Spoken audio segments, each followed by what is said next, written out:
Hello, everyone. Welcome in. Happy Tuesday night. I don't even know where to get started. Today was a rough day. Very rough for me. Very stressed out. I'm exhausted. But good to see y'all. I hope y'all have had a great day. I don't even know where to start. I feel like I've talked to myself about this over and over again so much today. I've literally been pacing my apartment so much. I didn't get much done. I was not super productive today. I had a client meeting and that was it. But my mug of the stream, I feel like I've used this one a lot lately, but just vibes, because that's literally what we're doing tonight. I did not want to get on and play Sims tonight. I didn't want to have to be perky and, get into a game and have to think about a lot of things. I just kind of wanted to relax a little bit tonight. So that's what we're doing. I've never done a just chatting stream. If the chat dries up, then I might get off early. It might be a little bit of a shorter stream tonight, but we'll see how it goes. But good to see y'all. Heard that Natalie Nunn is looking for a fresh cast of Bad Boys for the new season. So far, one of them could... Oh my gosh. Today was definitely a Monday. Felt like a Monday. Definitely felt like a Monday. So, if you're new here, I'm getting ready to move on Friday. And I just got my lease yesterday. Last minute, they didn't get it to me on time like they said they would. There was a mistake in the first one, so I waited a week and a half for them to get me the new one. So it's going to be story time tonight because there have been a lot of things going on. I want this to also be an open forum type thing too, though. If y'all just have random questions you want to ask me, within reason, then I just want to chat, get to know one another. I've been streaming pretty consistently for several months now.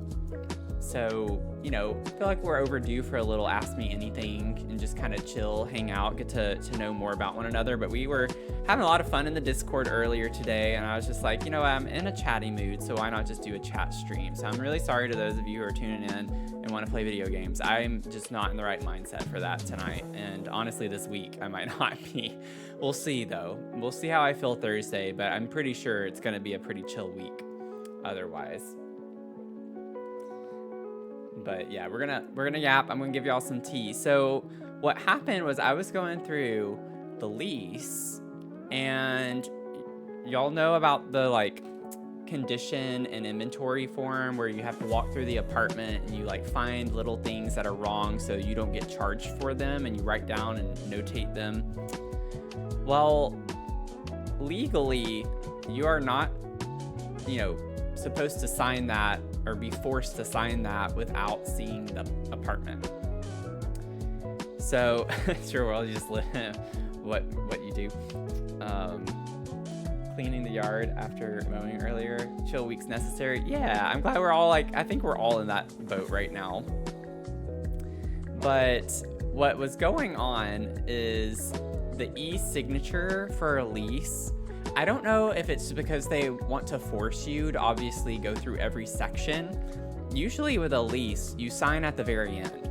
You don't always sign every page or every section of the lease. It's just a big fat signature that you put on at the end of the 50 pages or whatever. And with this condition and inventory form, they were trying to force me to sign it electronically in order to submit the lease. And on that is a disclosure, or a statement rather, that just says you agree to do it, which I'm fine with. But then it says that signing this page means that the condition of the premises is as listed above. Well, I can't get the condition of the premises without seeing it in person. And on top of that, I have 5 days to do that. So I was like, I'm going to hold off. I'm going to email them and see what they say in the morning. Well, I got a response this morning in my inbox, and they were like, oh, well, you can come and sign it in person, no problem, and all of this. So I was like, I want to make sure that they're not saying I have to sign that page of the lease, though. If it's just signing the last page with the signature field, fine. But then I call, and the property manager is the one who actually answered the phone. So I conversed with her, and they were basically saying that I'm supposed to sign that sheet and that I could like run upstairs real quick and check out the apartment and sign it. I'm like, no. First of all, I get 5 days to do it. You can't hold my keys hostage for like not finishing that. I have 5 days to do it. So the property manager and I got in a screaming match, basically. She kept trying to talk over me and was like raising her voice. And so I matched her energy. And, you know, she was like, well, this is how we always do it. And I was just like, well, that doesn't mean it's right. I literally said, well, just because you always do it doesn't mean it's right. And she didn't know what to say to that. Welcome in, y'all. I'm just like ranting about my day. But hello. Good to see y'all. Yeah, I said that. But like it says though that you're agreeing to the condition. Well, I'm not gonna sign this. And she was saying, you know, well, this is how we do things. If you don't like that, then I mean we can refund you your application fee and just throw out your application. And so I'm like, you're literally threatening my place of residence, my new place of residence, and I would not have a place to live over me not doing something that I deem illegal. Like it's very clearly illegal to make me do that. And anyway, she like abruptly puts me on hold, doesn't say anything. I thought she hung up on me. And I was just like in such disbelief that she never said anything. I was like, this can't be a hang up because it was still playing music. And she popped on and was like, just give me a minute. It's like, okay. And then she comes on and she's like, we can take that part out. We can wait for you to sign that part. Okay, so why was that so hard? Like, why were you fighting me on that so hard if that was an easy resolution? So it's just really sketchy. And then I ended up going down to my leasing office later this afternoon just to get their advice. I was like, okay, look, I'm not renewing with y'all, but I'd love to hear what you have to say about what this other complex is doing. So this sweet lady, she was like, oh, I've actually worked in other properties that do that. And she was like, it is annoying. And she was like, it can be really confusing. And she said that typically if that's the case, there's a clause where it says if you don't return an inventory sheet within 5 days, this one that you're signing right now is the one that will be used in its place. And she's like, generally that if they make you sign it, that's why they're making you sign it, is to protect themselves in case you don't bring the sheet back. I was like, okay, well, that's fine. That makes sense, but it doesn't state that. That's not what it says the signature represents. So I still think I'm right. I actually called back, y'all. This has been eating away at me so much today. I don't like conflict. So whenever there's conflict, and it happened right at the start of the day, it ruined my whole day. Like it set the tone for the day. I couldn't get out of my funk. So I've just been mentally exhausted all day today and couldn't focus on literally anything. So I called because I was like, I want to smooth things over. I don't want this to be like the first impression with the property manager. And it was really eating away at me. So I called, asked to speak with her, got her on the phone, and I was just like, you know, I'm just wanting to call and smooth things over because I'm not a combative person. I just want you to understand my perspective, and I want to understand better why this is the policy that y'all have in place. And she did explain to me that exactly what the woman told me downstairs, that's why they do it. And I was like, well, why could y'all not state that explicitly on the page for me to sign? So I don't know. I tried to smooth things over with her though. Everything's fine now. I did file a complaint with the Better Business Bureau this morning after that conversation with her though, because I still think it's wrong. Like from a legal standpoint, if I were to sue them over that, like if they had thrown out my application, I would have sued them.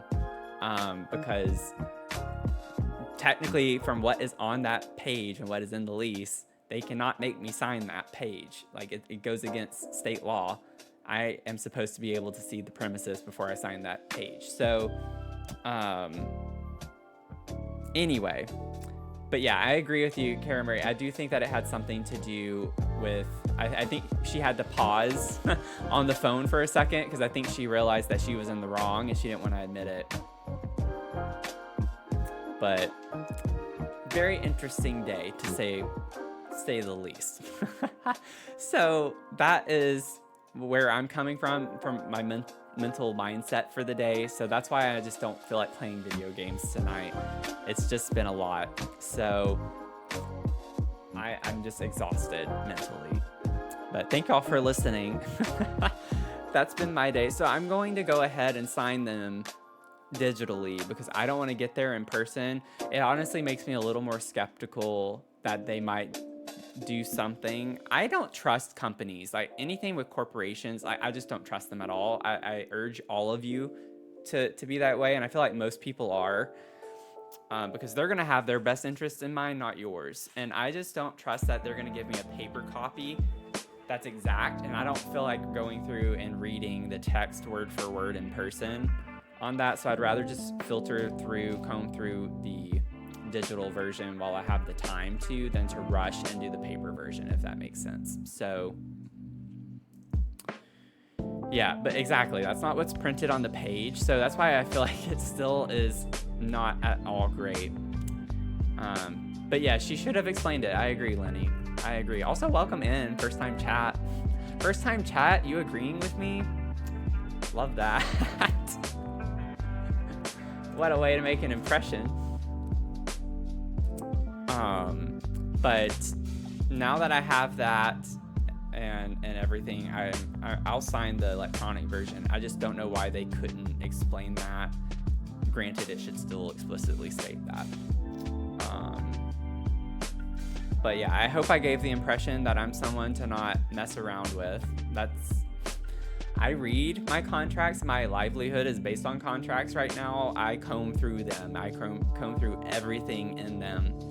And I always push back. Like, I pushed back on one of my contracts to HR and was like, we need these edits. Let's talk about them. So always stand up for yourself. Always advocate for yourself.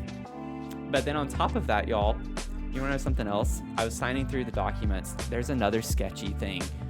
They have this renter's plan where if you pay your rent, it improves your credit, which is great. But you have to opt into it. And I looked through that before I called the manager back this afternoon, and I saw that. I was like, I don't want to sign this either, because it charges you. After a month, they charge you $10 a month for it, which, by the way, our complex here and all of my complexes in DC use Bilt, B-I-L-T, Bilt. I don't know if anyone else is familiar with them. They do it for free. Like, you don't have to pay. But I asked her point blank, I was like, so this last document, it's saying that, like, I have to sign it to submit it. Like, do I have to opt into this renter's plan thing? And she was like, no, you don't. You don't have to do it. I was like, okay, but it's making me have to sign it. She's like, yeah, you have to sign it. And then, like, we can take you off of it. I was like, so it does opt me in, and then I have to get y'all to remove me from it before it charges me. And she was like, yeah. Okay, like, why can't you be straight with me? Also, what a schemey thing to do. Like, people are probably just going through signing all these documents. They're not reading it, and they're gonna get a $10 charge in a month from now. And they're gonna be like, what is this? And who knows how many people are charged that per month and just think it's a thing they have to have when it's not. I'm like so done with corporations. I am so done. So done. This is also a new one. I've not heard of this one before, and I think even after I've not even lived there, I will never again, ever again, live somewhere that is managed by Vest. It's Vest Residential. I don't know if that's to a particular region. I don't know if they're national. I don't care. I don't care to look it up. Vest Residential. Never, ever again. If I see them on a property, I'm automatically, it's a no from me. Anyway, I've been yapping, and when I yap, I like to look at the camera so it looks like I'm talking with y'all. So I need to catch up on the chats. Your family's paying over $200 just to stay in a I will never live anywhere with an HOA. Never, ever. Also, Mel, I did read your message. I don't know if I said it out loud, but yeah, a pigeon pooping on her head. Even if I did read it, I'll read it again. I hope that happens. I hope it happens. But yeah, it's pretty crazy. Let's make a review and slander. I'm gonna leave a review. I'm waiting until I sign the lease and get everything finalized, because I don't want them to retaliate in any potential way. But I'm gonna be leaving them a very poor review.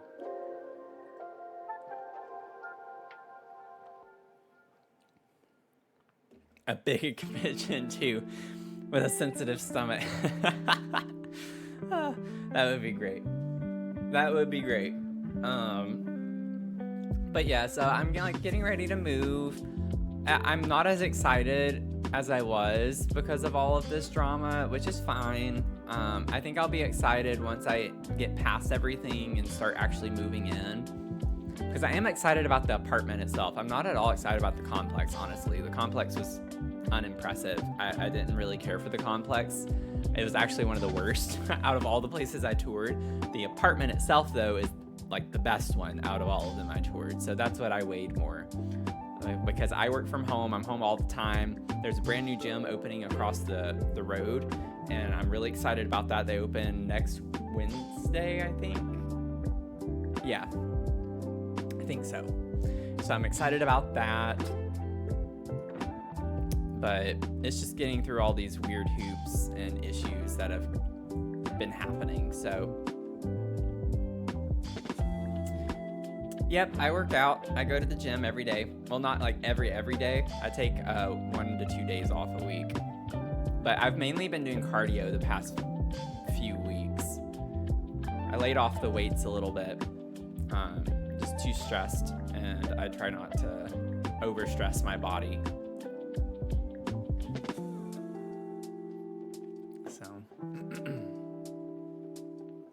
I am a big advocate of going to the gym. I've been going to the gym consistently for years.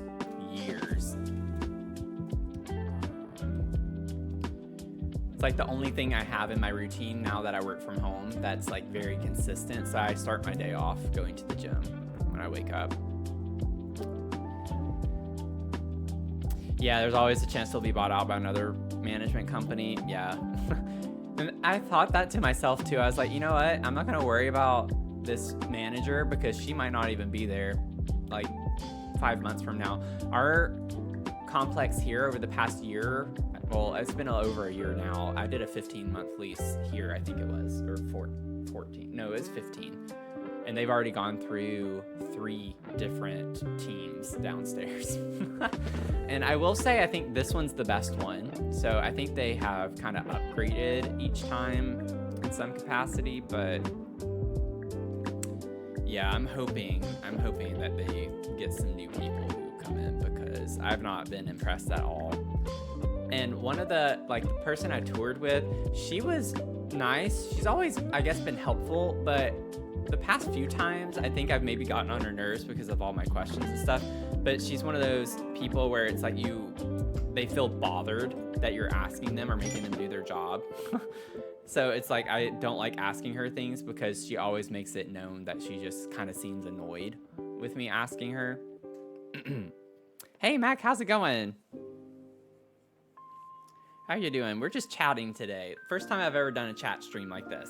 On Twitch anyway. I've done it on TikTok a couple of times, but not on here. So we're just relaxing and vibing, getting the pre-moving jitters out of the way. But other than that, though, I've had a good day. I guess if I could say that. My client meeting went well. That's about all I can report on right now. But anywho, I heard about the base game update. I haven't seen anything about it. Empress Honda, oh, welcome in. How are you doing? Let me do this.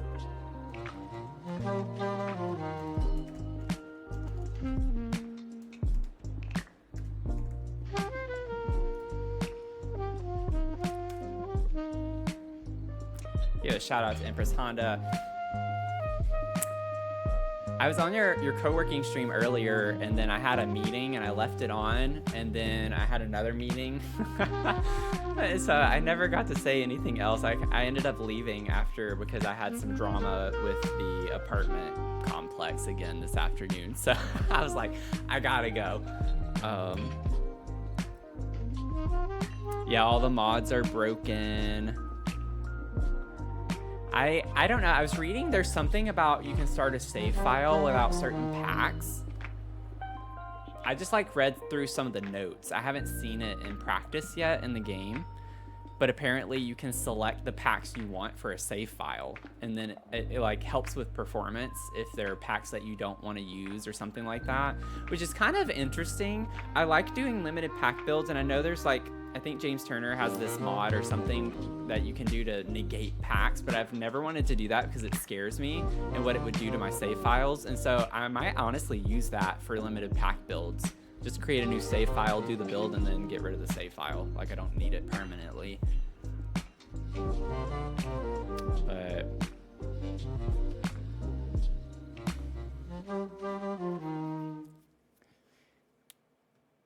let's see. Yeah, it's been killing save files. Yeah, they're like trying to make you create more save files now if you want to do stuff like that so it doesn't kill your save files. But I saw they did like a lot of skin updates, like freckles, wrinkles. I feel like I already saw a video about it being controversial, so I don't know. It seems like they flopped on something. I wouldn't be surprised, but I feel like every time there's an update in the Sims community, there are people who love it and then there are people who hate it. There are people who make a living from loving it, and there are people who make a living from hating it. So you just never know what the true thing is. You know, it's kind of comical to me with the Sims community because I do find it to be an overwhelmingly positive space. But then you have people on YouTube who dedicate and devote their channel to slamming it. And I'm just like, I hope that they never fix the things that you complain about, because then you would have no living. Like, you would have no way of living at that point because you can't complain about things anymore. And then that's the only content you make is negative content. So I find it kind of ironic. They added a pack disabler thing. Yeah. Well, Simsy used it, basically broke her game when she tried enabling the packs again. Oh. After using a new save file. Yeah, and they even said in the blog post that you should only do it whenever you're in a new save file. I did see that little Simsy had her stream title was something about the game being broken or something bad happened. I remember seeing that like an hour ago. Finally get stretch marks and body wrinkles. Yeah, get some wrinkly skin. Baby Spock, welcome in. How you doing? We're just chatting and hanging out tonight, which I don't normally do, so I was kind of nervous about it. I don't want people to, like, I don't know, be upset with me or something. I don't think I'm the most entertaining person to just chat, but yeah, I kind of got some of the drama chat out of the way already, but I mean, we can talk about some dramatic things. If anyone else has tea to spill. But this is meant to just kind of be a hangout. I thought since we've grown so much, like, I started consistently streaming here on Twitch. I think it was in November.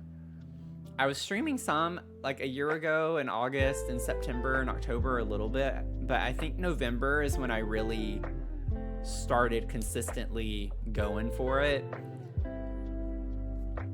But I just thought since we've grown a good bit that this would be a good time if y'all wanted to learn more about me, ask me anything, just chat, get to hang out a little bit, because when I'm playing Sims, it's like we chat and hang out, but I like kind of have to stay focused on the game and like getting stuff done. So this is more of a low pressure, just relaxing, get to know one another, I guess. Amy Bean, how you doing? Listen on your drive home? Yeah, oh, that's always a fun vibe. A hang sesh on the drive home. Maybe an intro about you again. Oh, okay. I guess I should start with an intro. That would be nice. I'm kind of assuming that people here already kind of vibe with me on my gaming stuff. But my name's Matthew, and I call myself Dr. Sims. We primarily play Sims 4 games, or gaming, but I put my name as Dr. Sims because I like simulation games. So we do a little bit of Luma Island. I started Stardew. We have a few streams on Stardew. I would love to get into that eventually in the future a bit more. I started Tales of the Shire. I would like to get into that one a bit more. I have a laundry list of other games that I'd like to play, but I do love The Sims 4 so much and love building that's primarily the one I do, because I don't have the capacity to stream super often and regularly. So that just ends up being how it is.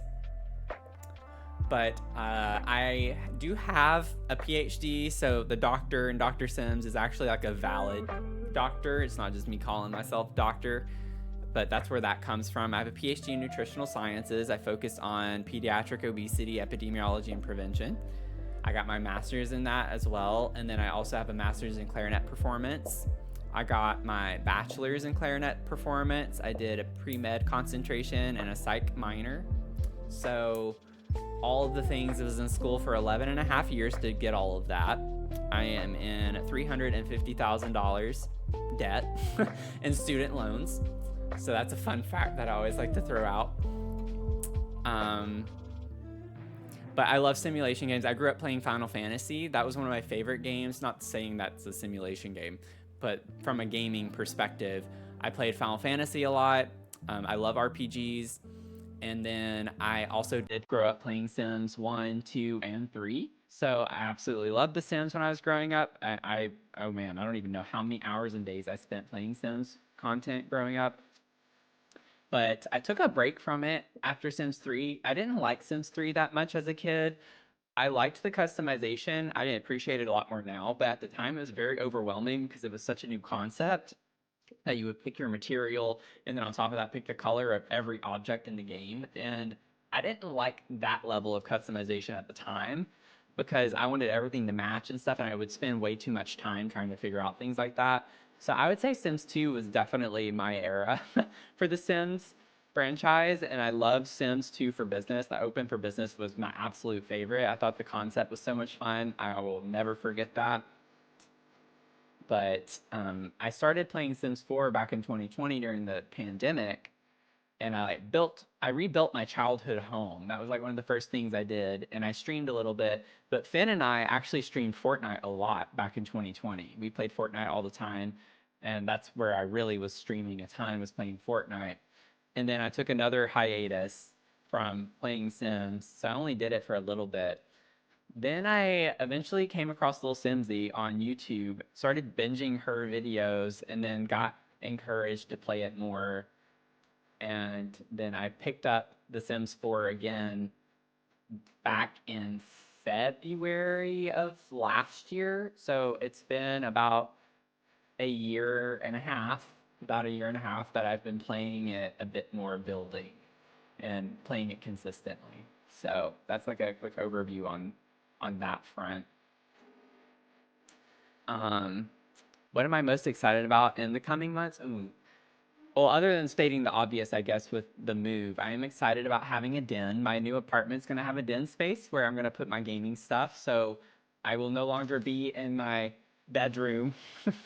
I will have a dedicated office space for my gaming stuff. I'm also going to put my not like my other computers and stuff over in the den as well. So it'll be nice to have that kind of tucked away in its own space.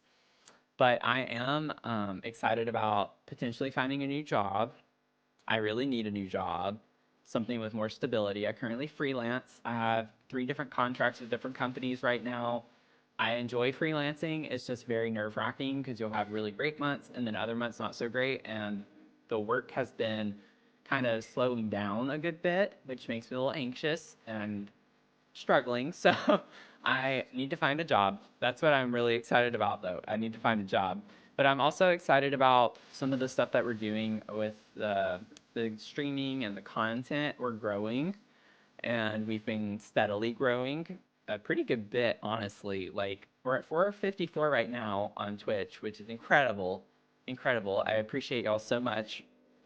And we've been growing consistently about 40 to 50 followers per month the past few months. So, it's kind of exciting to see the growth that we're experiencing. I love the community that we're building. I'm excited to see where it goes.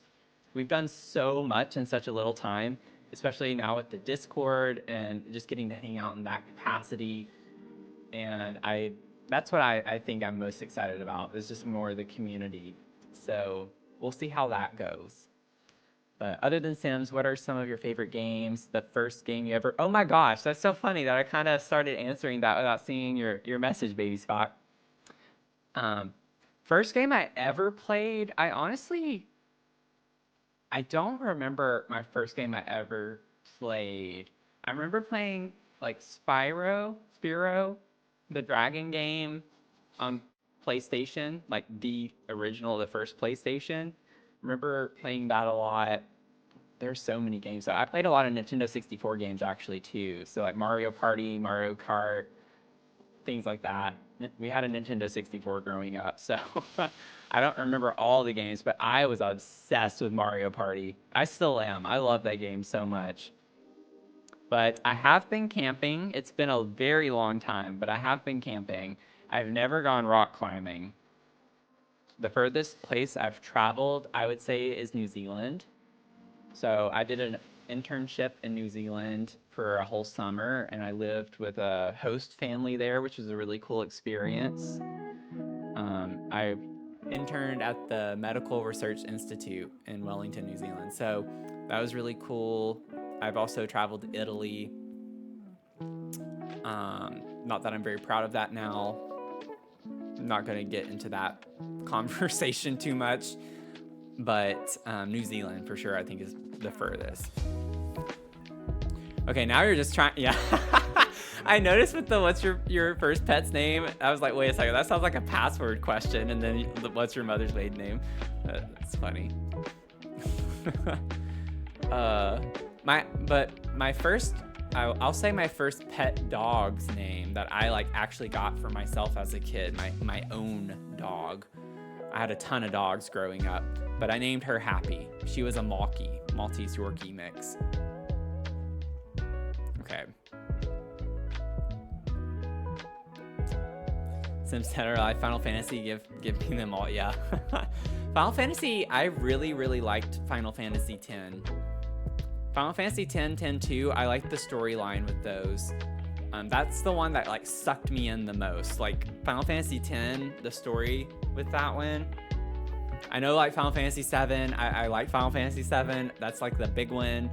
I liked 8. I think it was 9 that I wasn't a fan of.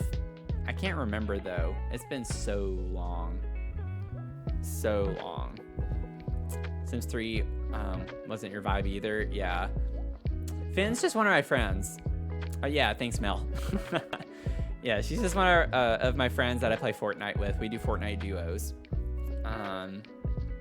But she doesn't stream or anything. She should, but she doesn't. I say that. So she doesn't have to.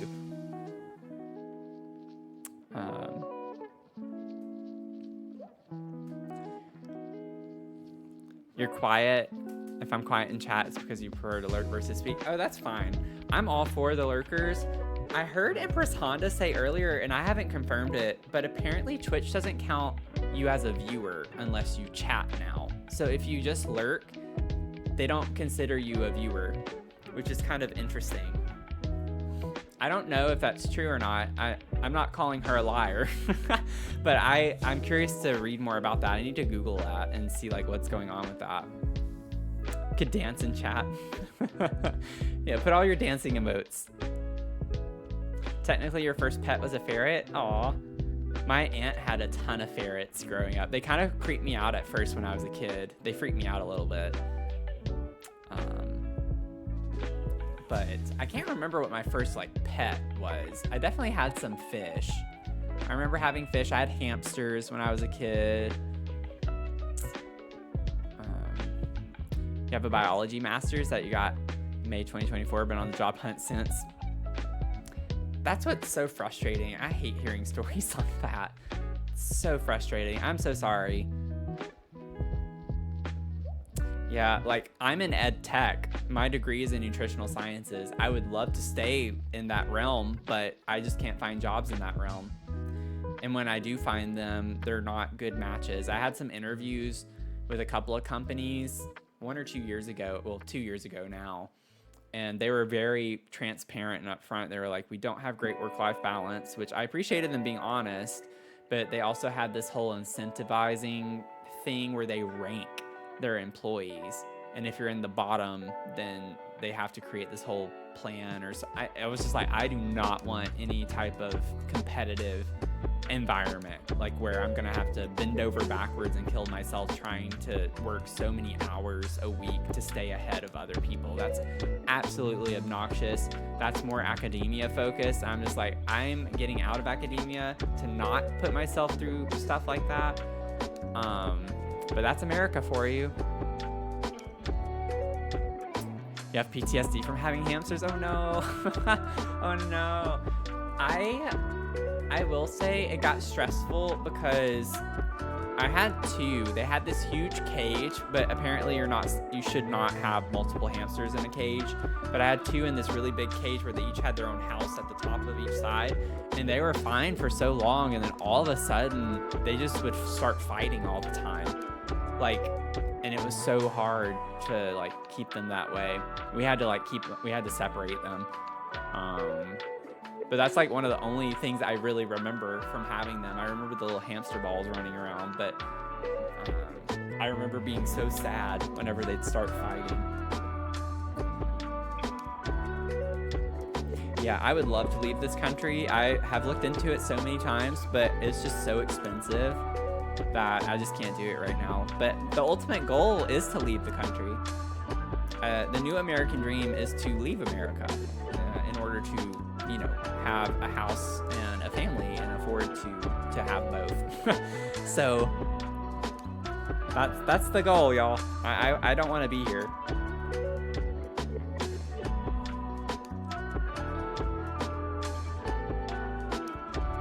Thinking of going back for a med lab tech degree. Some jobs don't want me because your degree is too high for the requirements. Some others have said because I have no industry experience.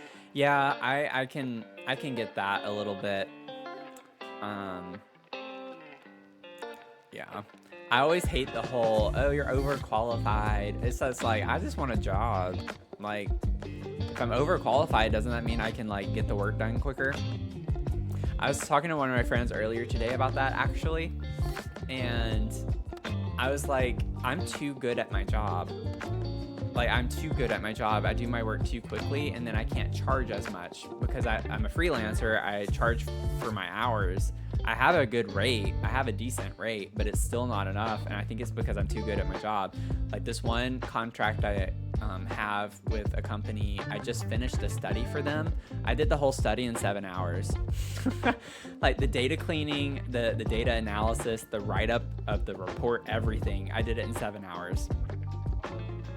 And it's just well, I'm too good at my job. I can't just drag it out for 20 hours. And I don't know. It's just I need something different. I need something different, y'all. A humble brag. That's what I was known for in grad school a little bit, though, because I came out of grad school with 4 first author publications, but then I had 15 other publications that I was co-author on. I could write. I could do some data analysis and write up a paper in no time. But then you're going, oh, I already read that. Whoops. Had your first day of senior year today. Oh, nice. Got to my school just for them to tell me that all my classes were canceled. Wait, they were canceled? Why were they canceled? Was it from something bad or something good? But congrats on your senior year. Is that senior year college or senior year high school?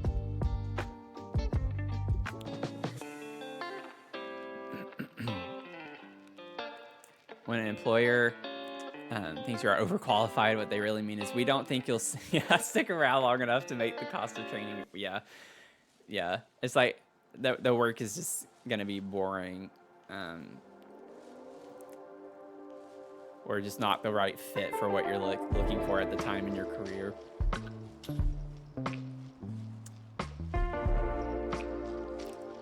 Oh man.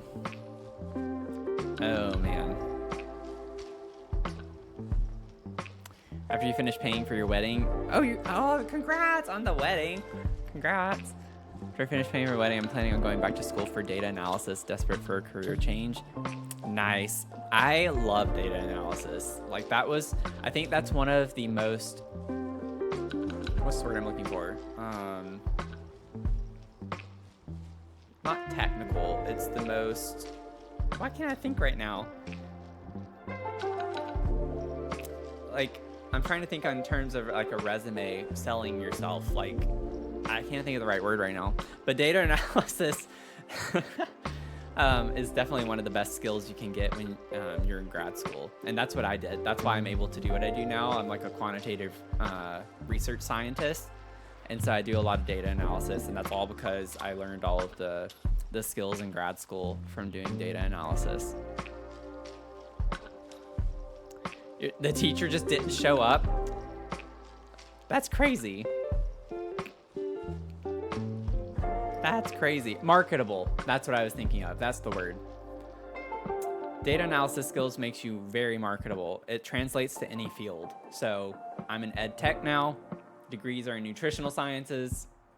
I had the hard skills to do it. So it definitely applies across fields, right? Every field looks at data and analytics at some point for whatever reason. So you can literally translate it to anything. So very, very important. And also that's something that AI does not do very well. So you have to feed it. I've tried just for fun. You definitely have to feed it the correct information. And even then it's still not accurate. So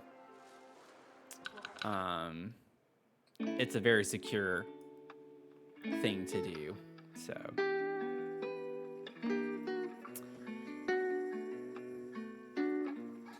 and when I've applied to stuff fully out of science, I can tell they're wondering why I'm applying for this instead of something in my field. Yeah. Yeah, AI fully makes up answers sometimes. It definitely does. It does. It does pretty well with the code. Like, it does well with coding, which isn't surprising, but with statistics, I won't go down this rabbit hole too far, okay, or too long. So I'm not gonna, I hope I don't lose you. But with statistics, the thing that's so interesting, like obviously math is math, right? Math is black and white. But when you get into statistics, it's a very gray area. You could give two data analysts the same data set, tell them to do the same, like give them the same research questions, do the same analysis, you're gonna get different results. Every time. Every time. You're gonna get different results. Never gonna be the same. There's a lot of theory that goes behind things you do and things you adjust for, things you know, try to account for, and models and things like that, that just no two minds are gonna think about it the same way. So that's like what my client meeting today was about, with a project that I did for them and with some data analysis and the report. They had questions about the analysis that I did, and I had to explain some things to them in a way that made it make sense to why I did the things I did. So you definitely have to like kind of defend what you do sometimes and have a good rationale for it. As long as you understand why you did what you did and choose things that are appropriate for why you chose to do them, I don't know if any of that's going to make sense, then you're fine. But it doesn't mean that your analysis is any more correct or more incorrect than the other person's. It's just very interesting. Very, very gray area.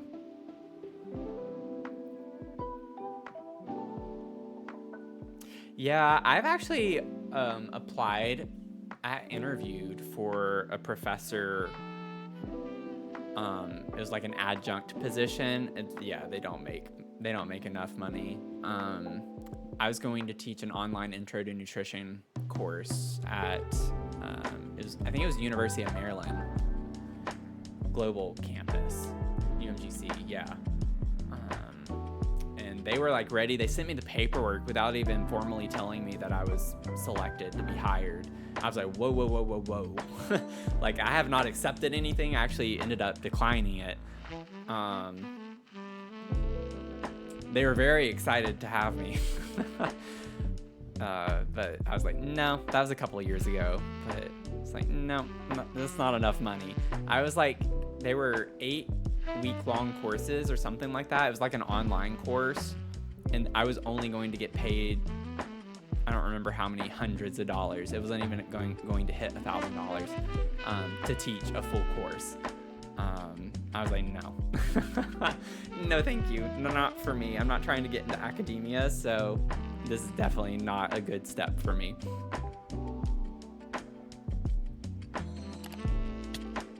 But Azula, welcome in. How are you doing? Been trying to teach yourself for 2 years. Already have used some data analysis skills. Nice. Yeah, and that's what's so nice about freelance work, because like what I didn't like, I left my job back in February. It was technically in January, but then I agreed to stay through February because they really needed me, and we had just hired someone I was supposed to work with alongside, and it ended up being that she kind of just like took my position because I was leaving the company. But that was like the biggest change that was positive, in that I got to just do the data analysis part instead of all these other little requests and having to do emails all the time and stuff like that. So now as a contractor, they give me the data. That's all the companies do that I work for. They already clean, in some ways clean it. They prepare it. They do data prep, and then they transfer it to me. So all I have to do is actually clean the data, run the analysis, and write the report. I don't have to do any of the other red tape or like bureaucracy stuff with data sharing agreements, none of that garbage. So I get to do what I love, and that's the best thing about consulting work. I wouldn't say consulting, but that's not really what I'm doing, but y'all know what I'm saying. But it is nice to be able to just do what I enjoy from it. So, but yeah, AI is good at dumbing down technical explanations for sure. It does do a really good job with that. Planning on going into music therapy, and I'm in the process of applying to college. Oh, that's so fun. I almost switched my major to music therapy, but not for me. I did clarinet performance, and then I wanted to do music theory, actually. I really love music theory. Really love music theory. Finn also really loves music theory. We actually went to undergrad together and grad school together for our music degrees. We were known in undergrad as the theory couple because the two of us, there were other people who were really good too. It wasn't just the two of us that did really well in our theory classes, but that's like the weed out class. For those of you who don't know, if you're getting any music degree, you have to at least take music theory 1 and 2 for the most part. It goes all the way up through 4, but music theory 1 is like the huge weed out class, and then any music theory is really a weed out class. But Finn and I, we are really big on music theory. I always like to think of it as the science behind music. So, any advice though that you have for new college students, especially, I would just say, I think it depends on what you're asking about. If it's more about college life or studies or finances, try not to get student loans. Try not to get student loans. That's all I can say about that. But I would say, particularly for music, stay on top of your required coursework, because music hits the ground running, okay? Like, you don't have time, generally speaking. Like other majors, you can do more of your gen ed coursework for your first year or so, and then like try to figure out what you want to do. It's fine. Music, you'll get behind. And the reason why, typically, I can't speak for every college, but generally, when it comes to music theory degrees and the way their coursework is, they only offer music theory 1 in the fall and music theory 3 in the fall. So if you end up missing that, you have to stay an extra semester or a year in that case. There were some of my friends who actually had to stay an entire year because they failed music theory 1. and you can't take it again until the next school year. So I would say get familiar with how the classes are scheduled. That way you can better plan out your 4 years that you're there and be very strategic about it. I was planning out my semesters every semester. Like every semester I would dedicate time to planning out the rest of my 4 years. And it changed all the time. I changed my major so many times. So I would just say that particularly for a music degree, just know how the courses are scheduled and whether or not you can wait to do things. I did not take music history and music theory together. So I did my music theory coursework first, and then my last couple of years did the music history. So a lot of people did music history 1 and music theory 1 at the same time. I was doing a lot of other stuff because I took a lot of science classes. So I actually couldn't do everything at one time for my music degree. But I would say if you can break it up, that's way better than trying to bog yourself down with everything all at once. So if your advisor says you have to do it that way, no, you don't. you don't. Listen to your advisor, but also be skeptical of your advisor. Anyway, I could go on that for a long time. I could go on a tangent about that. Worked as a GA in your university, making minimum wage for your state, and the adjuncts were broken down per class was even, oh gosh, yeah. This one was by credit hour. So it was like you got paid a flat rate based on credit hour, but it was only like, I don't know, a couple $100 per credit hour or something, which is kind of crazy. Lurk away, Azula. Sorry, I blabbed a lot about that music question. Have I ever, I gotta hydrate. Sorry, y'all. Man, I really am yappy, aren't I? All right, missing everything. I'm also not used to just looking at my Twitch stuff very much. Have I ever considered working for an actual business consulting firm? Yeah, I have. I've actually applied to a few before, not recently. But yeah, they will pay good money. They do pay good money, but they also, a lot of consulting firms don't have very great work-life balance is the trade-off with that. Like I know a lot of people who work at Deloitte, for instance, and they hate their job. I'm just like, I'm not about that. I don't want to work for a company like that. But I know that there are some good consulting firms. They're not my go-to necessarily when I'm first looking. But yeah, BCG, McKinsey. I think I have applied to McKinsey before. I even networked with someone, I think, from McKinsey. Yeah, apply for all scholarships and grants you can. Yep.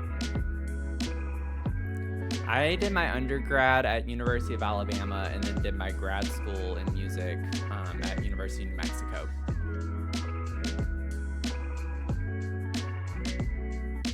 So, it was actually kind of funny. I wanted to do a music theory degree because I actually took grad level theory classes when I was in undergrad, and Finn did too. We both did. And I'm sure she's fine with me telling all that. That's not like super personal necessarily, but we both love theory. But they required, at Alabama, they required you to take piano for 8 semesters. So you had to take piano every semester and do a piano jury and all of that. And I was like, I don't have time for that on top of clarinet lessons that I have to take and my juries for that as well. If you're new to the music realm, jury is like your final exam. So you have a panel of the faculty and they listen to you. It's kind of like a mini recital in a way. And you just play to the faculty panel and they judge you. You get a grade from your jury. And you do that every semester as your like final. So, for theory degrees, you had to do it for both clarinet. I would have had to do it for both clarinet and piano, and that was just way too much. I barely had enough time to practice clarinet. I was able to test out of most of my piano classes because I took piano as a kid. That was the first thing I actually played. I started piano when I was like 3 or 4, very young. And then in middle school, played clarinet and played both for a while. And then I think it was around 8th grade, somewhere around in there, 7th, 8th grade, where I stopped playing piano and just focused on clarinet. But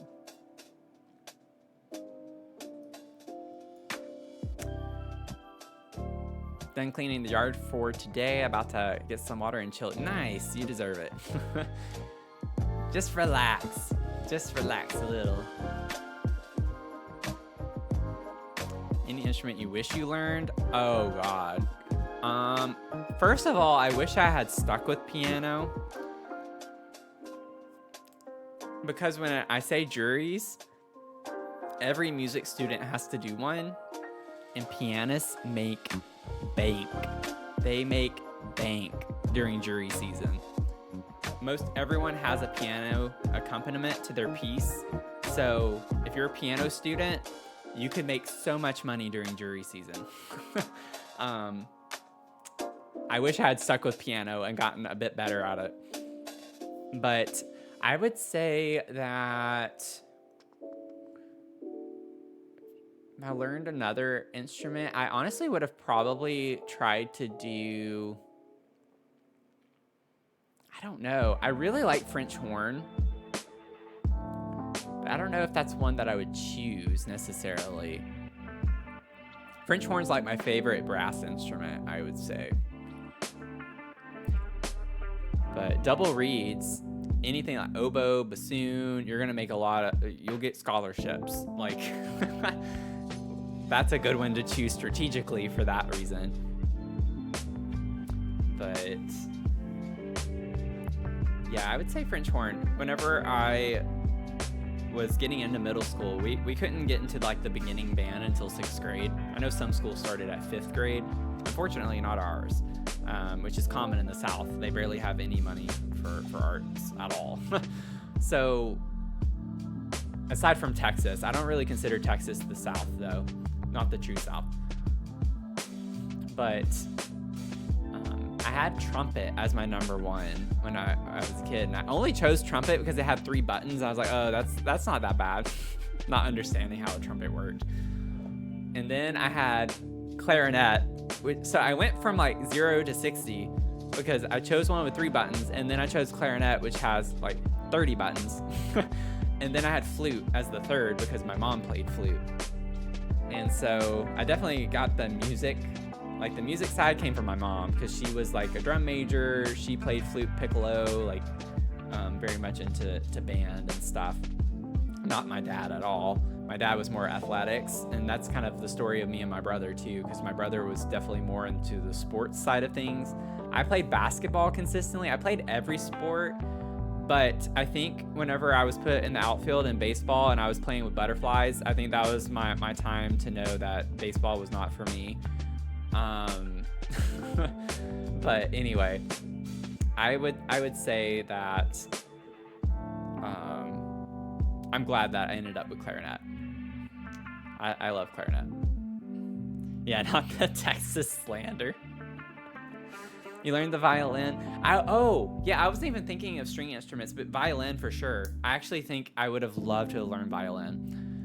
But you learned the violin in middle school and then stopped for junior high and been teaching yourself the guitar. Been singing on stage since you were 4. Oh, that's so fun. Nice. That's awesome. My brother played guitar and he tried to teach me, and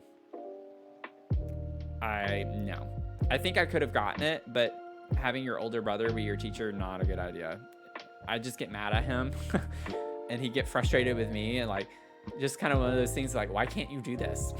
Well, I don't know how to do it. You're not a good teacher. So I feel like a good teacher would know how to do this better.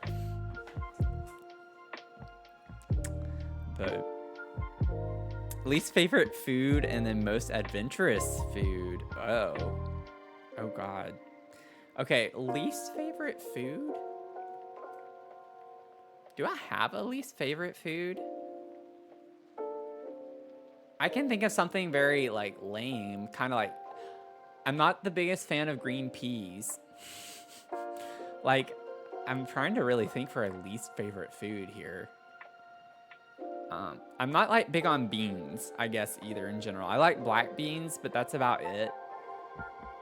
But like baked bean, ugh, I don't like beans for the most part. I'll do black beans, but green peas, I'll eat them.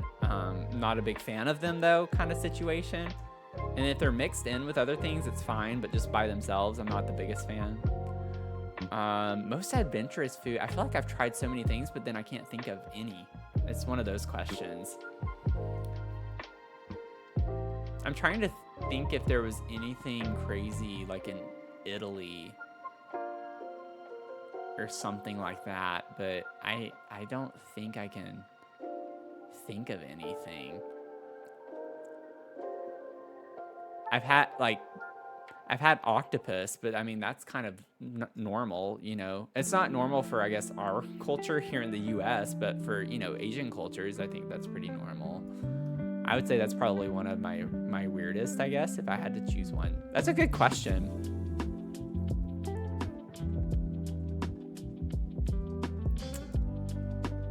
Spanish rice is really good. The texture of peas is actually horrific. Yeah. Like, I have memories growing up of peas with mashed potatoes. Like, I could eat them that way just fine.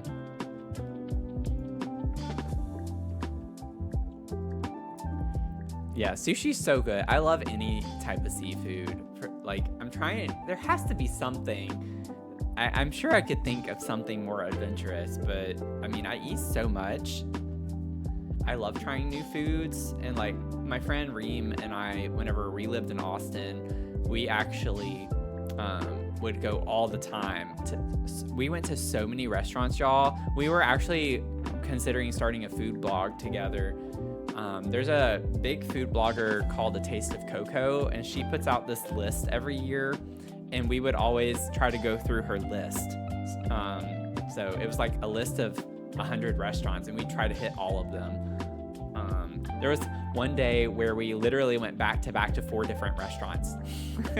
Like we were hopping from place to place to place, just getting food. Like we adventured so much to so many places in Austin.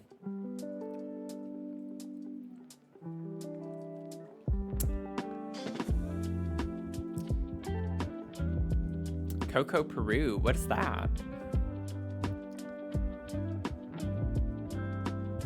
You love the list she does? Yeah. Hey, Lucarezzo, how's it going? We're just vibing tonight. We're just chilling, chatting. I want to scoot this over actually a little bit more that way. There we go. Messages are a bit close to my face. Y'all are all up in my face, all up in my space. I'm doing okay. I'm doing a lot better now. A lot better than earlier today.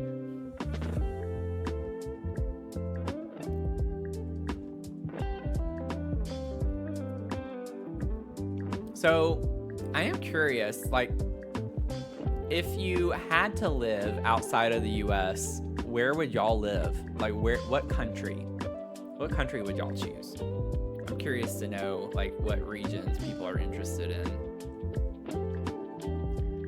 Oh my gosh, Mel. That's one of mine too. That's one of mine. I was gonna say that or Iceland. I really like Iceland. I think that's a really beautiful country as well.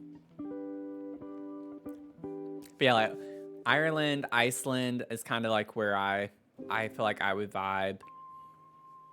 One of my close friends lives in Austria. She's doing her PhD there at the University of Vienna. I'm just like, oh my gosh, I'm so jealous. I would love to do that. Ireland or Scotland? Nice, okay. We got some similar vibes here. Similar vibes.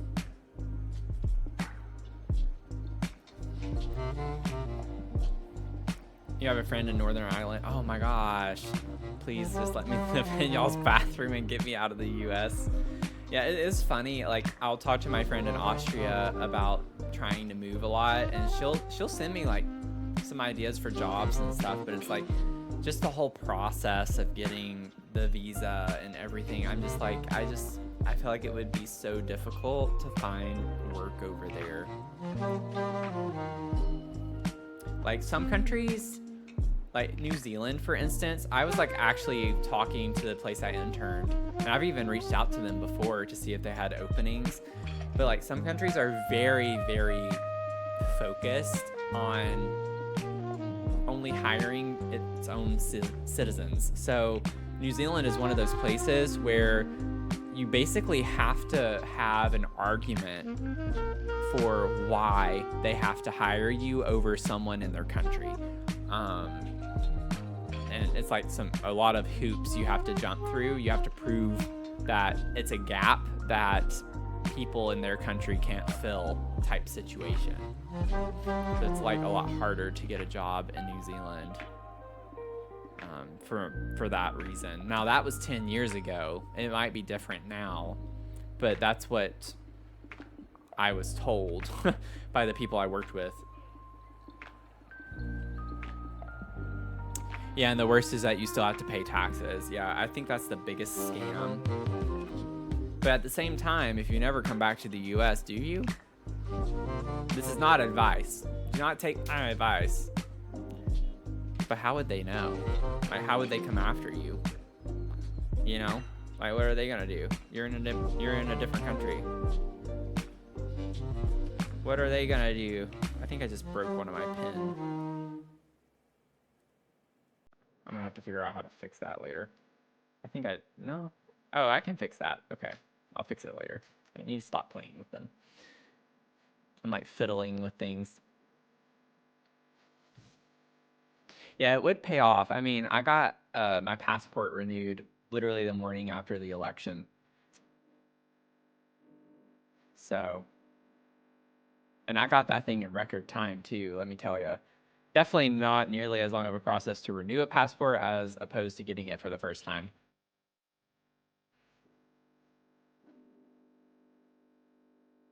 Please let me live here until the US stops being dumb. Mental health depends on it. I'm seeking asylum. But for real, like, for real.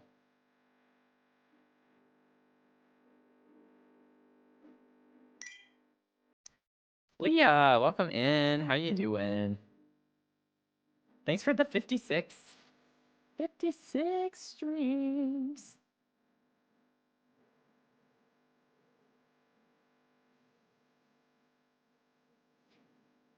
How are you doing? How are you doing? Oh, Lenny, I missed yours. Costa Rica. I don't think I read yours. I'm so sorry. I have heard that Costa Rica is really nice. It looks really pretty. It looks beautiful.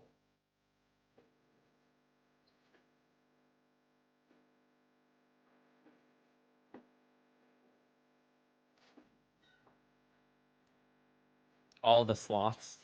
I love sloths so much. Not as much as elephants, of course, but I love some sloths. I love me some sloths. I'm getting distracted. I really want to fix this. I want to see if I can do it. Oh, this isn't that bad. I thought this would be a lot more difficult. I got it. I'm a genius. Uh-oh. Oh. I had it. Give me 1 second. I'm gonna get this. I gotta get it. I gotta get it. I gotta get it. There has to be an easier way to do this. I'll show y'all what I'm doing once I get it. I can do it. I can do this. Uh-oh. Maybe not. My hand's getting all sweaty. It's slipping. Oh man, I dropped it. Okay, I'm not gonna do it. I can't do it right now. I have one of these pins for the subtree. It's not gonna focus.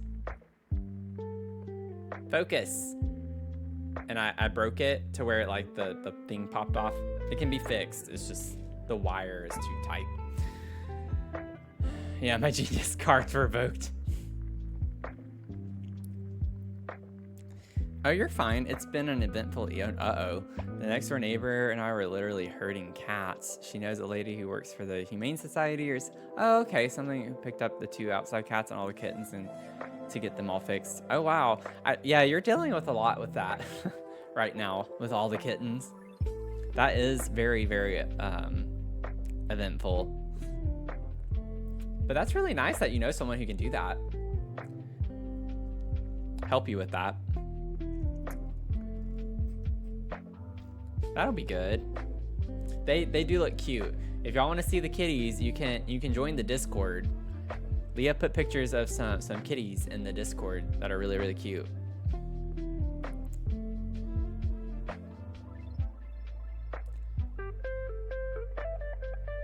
That's really nice of you that you're doing that. I remember one of my cats, Baby. I think her name was Baby. Oh wow! Oh wow! Oh, that's a childhood memory I forgot about. Aw, I completely forgot about Baby. That was her name. We had Baby and Smiley. I completely forgot about those cats. I was like 4, but she had kittens, and like I think all of them ended up dying. It did not go well. It was a very painful time for me as a kid. Maybe that's why I don't remember very much, because it was so traumatizing. I remember crying so much though.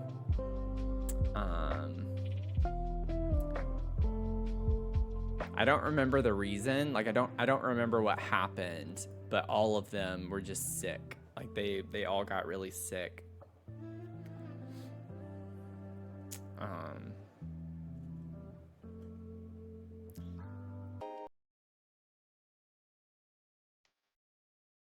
Yeah, I'll spare some details on. It's not like bad details. It's just I remember coming home. I think I was home from school, and my parents had a washcloth towel kind of folded up, and that's how they showed me the last ones that were living and how they passed. So, yeah, wow, that was a memory I completely forgot about until like now. It's crazy the things that like come just randomly to mind. I'm so sorry to share such sad things. Leah has really cute kitties. Go check them out in the Discord. Go look at the pictures.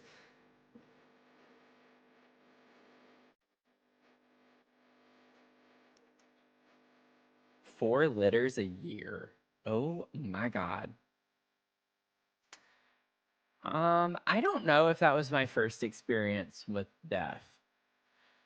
Um, I I can't remember if that or my hamsters were. I've had bunnies too. That just came to mind. I've had a couple of bunnies growing up. But it's a good point. It's a good point. It could have been. Yeah. Lock that memory back up. Let's not bring that back out. Hey, Chris Ann, how are you doing? My first bunny I got was, I think it was the first Christmas after my parents got divorced. And I named him Thumper. And then years later, I had a really cute little bunny. Thumper was pretty big. He was a pretty big bunny. But then I had a little bunny named Ginger, and was like, she stayed small. She was like very small in my hands. Uh, but absolutely loved having bunnies. Absolutely loved having bunnies.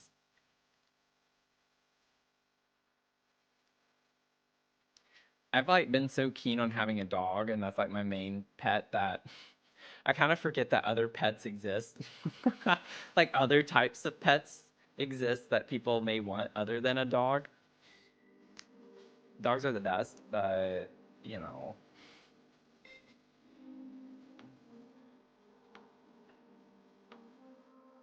the pet erasure. Ironically, Mia's coming in here now. See, I said I said that you're the best, like you want me to.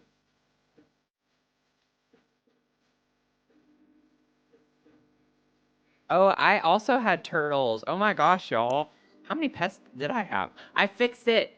I did it. I did it. I'm a genus.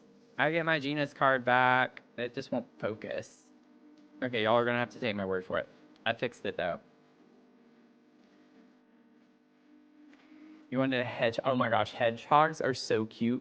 I watched one of those videos, you know, like the random videos where it's like your birth month and it shows like different things that it's like, oh, which one am I gonna get because of your birth month? And a hedgehog was like the pet that I got for my birth month. Oh, we gotta redeem. We got a redemption. Mia, we gotta treat Mia. Oh wow, she wasted no time for that today. She was like, I want my treat. Want my treat. Oh, gee. It's kind of ridiculous that I still have the candy cane. Wait, we're so close though to being empty. Come here, come here, come here. Don't run away. Don't run away.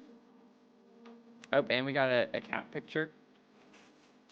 Oh, wait a second. I'll have to fix that. I forgot to restart the program after I started the stream. I'll get that though. Let's do this first. Oh my goodness. Say hello. If you're new here, this is Mia. And we do have a redemption where you can give her a treat. Ain't that right? And she loves it when she gets treats. She loves the treats. You gotta say thank you. You gotta say thank you. Ari got you a treat. Say thank you, Ari. You gotta say thank you. Okay, that's good enough. Ready? Here we go.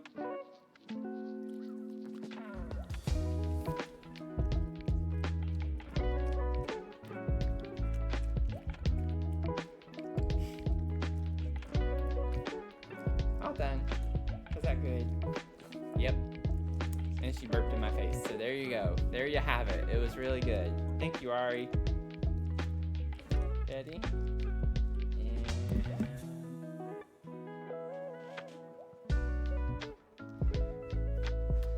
Okay. Now she's gonna go dig. My chair is caught on my comforter. Okay.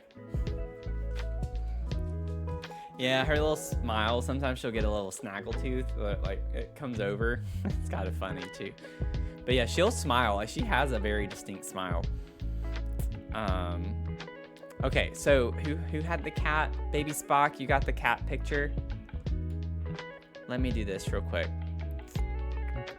I did figure out that it's like I have to restart the program when I actually turn the live on, which is kind of annoying that it has to work that way, but I forgot to do that today because everything's just been upside down. Let's see. Let's see if this works.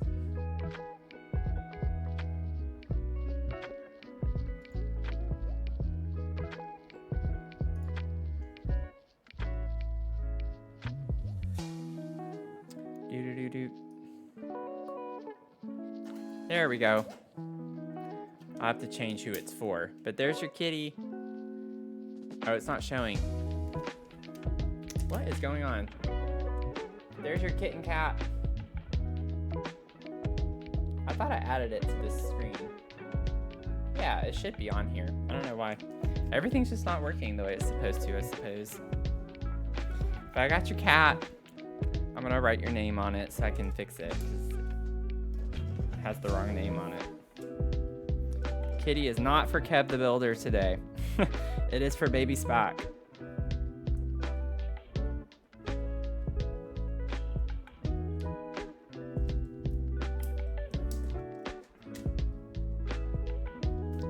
I'm gonna go ahead and put it in the catalog. So here's our little catalog. I love this thing so much. It is so cute. We already have a pretty good bit. Baby Spock, you like the cats. I have a lot of cats in here from you. I have a lot of them from you. I just saw 3. I think counting that one is 3. Yeah. That was your 3rd one. It is a cute one though, for sure.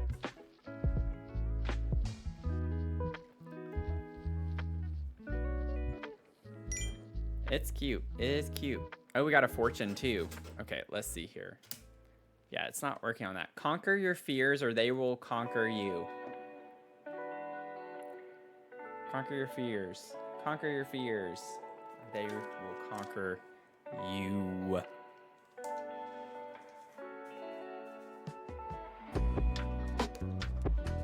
I'm kind of annoyed that this isn't working correctly.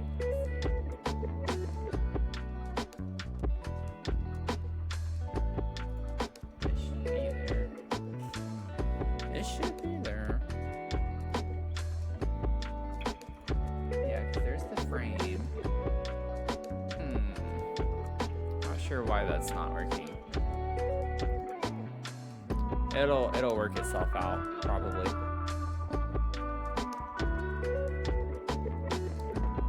Fortune's attacking you. Conquer your fears or they will conquer. Was it fears? I think it said fears, right? Or they will conquer you. I have a lot of fortunes. I'm just keeping them in this cup right now. I have intentions to get some type of object to put them in eventually. But maybe I can find something, I don't know. I want it to be something fun. But kind of low on the priority list right now. It was very direct. It was very direct.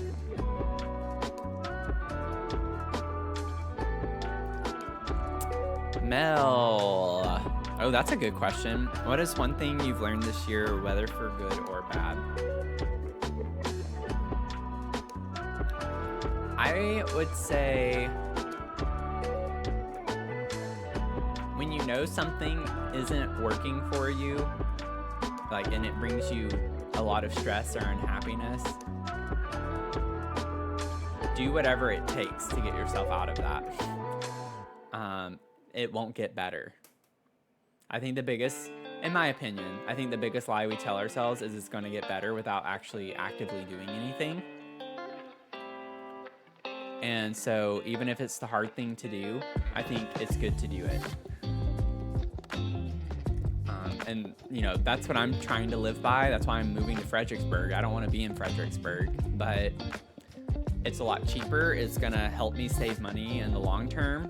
You know, I was talking downstairs with the people about the lease situation, like I said earlier, and they were like, where are you going? Because they want me to stay here. And I told them, and I was like giving them all the details and everything, and then I said the price, and they're like, oh, okay. It like wasn't clicking why I was leaving until I said that, and they're like, okay, that makes sense. But you know, I've been so stressed out financially, and I've been very transparent about it. I'm in a very financially delicate situation right now. Things are not good, and I think that even though this is a place I don't necessarily want to go, and I'll be kind of far away from my friends that I have here and everything, but it's the best thing for me in my current situation, and that's my biggest stressor that I have right now. So I'm trying to do the thing that would be best for me and take that stress off of me a bit better. So, you know, things don't magically get better. You have to make them better yourself.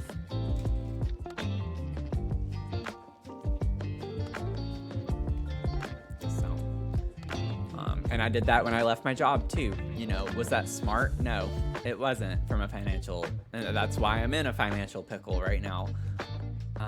But I will say that getting out of that job has also helped significantly with my mental health, and I've gotten some really great experiences working for other companies simultaneously, getting to work with different companies at the same time and do studies that I've not done before because they're with different companies has improved my skill set. It's increased my skill set. It's improved my marketability, and it looks a lot better whenever I can show I have a lot more experience and various experiences across different companies rather than just sticking with the one that I have been with.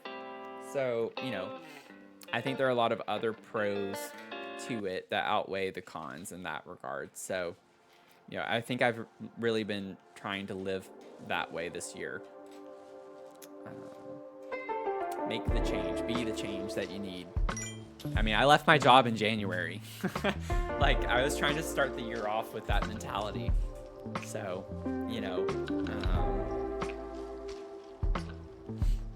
I'm trying to live by it.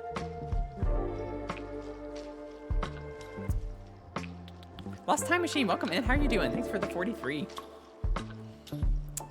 Melly, I love your questions, by the way. Also, I would love to hear what other people would answer about that last question. What is something y'all have learned this year? Let's keep the good commentary, the good ideas and advice going. Is there one thing that you wish you could or would incorporate in your daily routine? Yes. Okay, so this has been a big issue for me since COVID. I would, try to get to bed at a good time. I would always wake up at 5:30. I would always wake up 5:30, maybe 6 at the latest. Get up, go straight to the gym, come back. I'd eat breakfast, get ready, and then I'd have to go, right? I'd have to go to class or whatever. It was a lot more structured. I think for me, what I would like to incorporate my daily routine is the routine.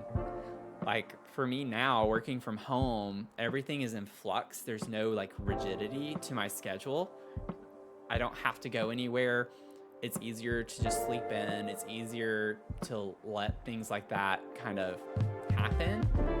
So I think for me, I just need to be more intentional with having a routine where, I treat it the same way, where I'm going to start work right at this time every day. I need to get, out of bed at this time. I need to do this. I think I just need more structure in general. It's not a very specific answer, but that's because I don't really have much of a routine other than the gym, which is what I was saying earlier. That's the only thing that I have right now, other than my streams. We stream 3 times a week now. So that's provided me some structure in that way. The band that I was a part of, I have rehearsals every Monday. They started yesterday. I'm taking a break from the fall season because I don't want to commit until I know how the traffic would be. I don't know if I want to make that hour-plus drive there and then another hour-plus drive back on top of a 2.5-hour rehearsal, and it's going to end up being a 6-hour ordeal every week. So, which is kind of sad. I'd love to be back into that, but if anything, I'd love to get my YouTube content on a more routine basis. Right now I try to upload every week, but I'm not super consistent on what day that is or the time or anything like that. I just try to at least put one video out a week. So I had a really stressful day too. That's why we're chatting. Lost Time Machine. I'm sorry you had a stressful day, but I hope it's gotten better for you. It's important to choose your own well-being, even if it isn't necessarily exactly what you would consider the right decision. It's the right decision at that time, for what I'm prioritizing. Learn to not spiral and go into a catastrophic thought pattern if one thing doesn't go right in your day. Trying to find at least one positive each day, no matter how small, and taking care of yourself. Yeah, exactly. I love that. I love that. See, I'm the same way though. That's why I was saying earlier with how my day started off with that call with the property manager.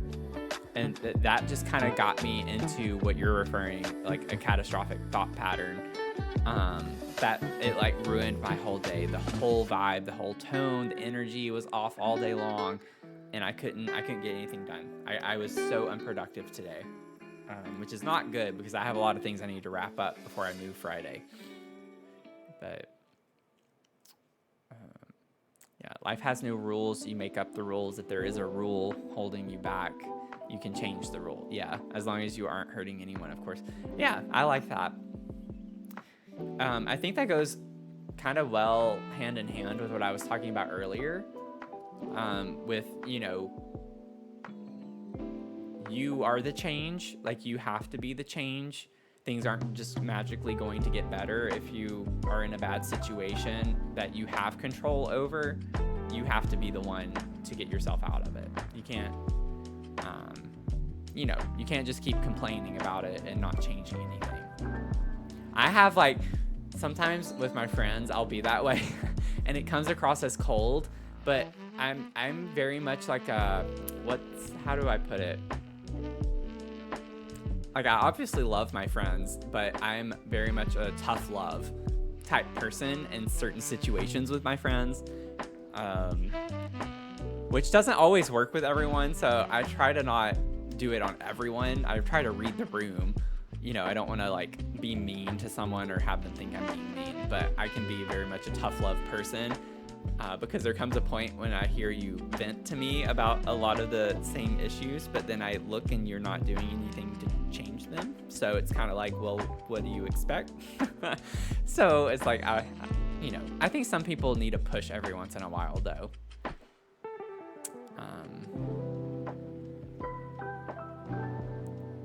For some reason, it's just kind of funny because with your best friends or, like, even your family, obviously, people who you love and who you care about and people who love and care about you, it's funny how, like, someone you don't know or someone that you do know really well in that situation can say something to you. They can both say it, but it'll mean way more from one or the other. And it can be either way.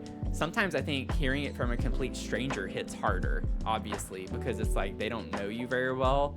And if they're noticing something and they tell you that, I feel like that means even more in some ways from a stranger than it does someone you know really well.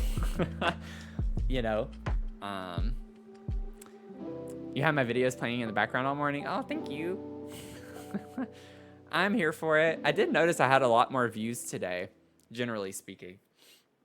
Also had a short that kind of got a little more traction this afternoon.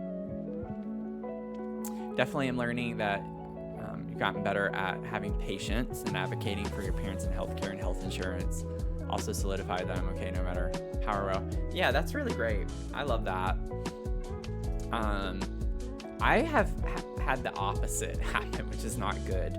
I used to be a very patient person.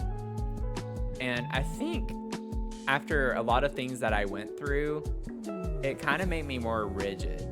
I don't have patience like I used to, and I wish I did. So that's something I need to work on. I need to get better at being patient.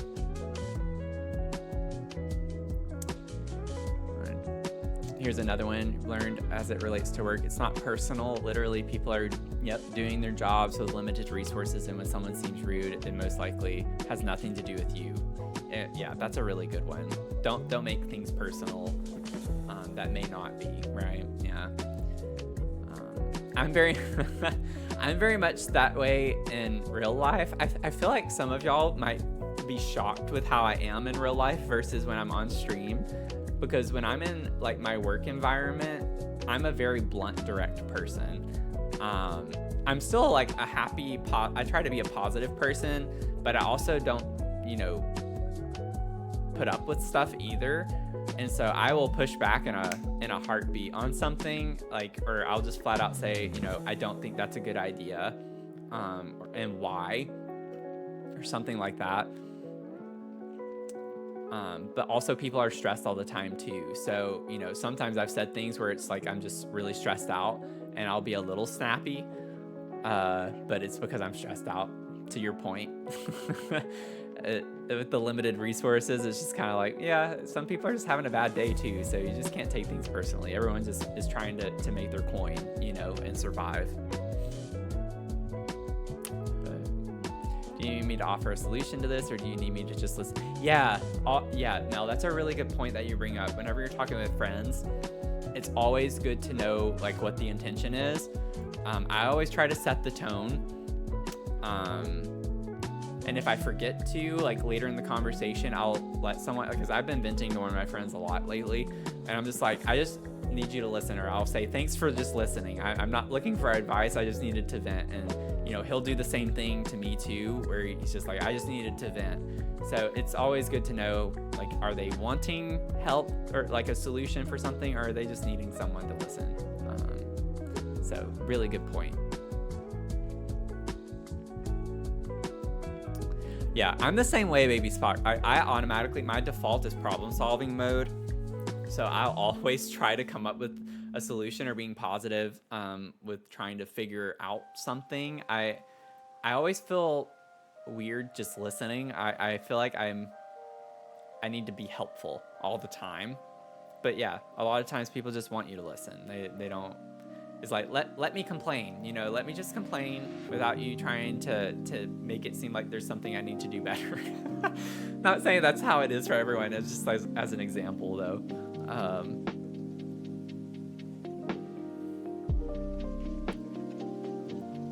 But yeah, you never know what people are dealing with. It's very true. And I think that's also like from what happened with me today and the property manager.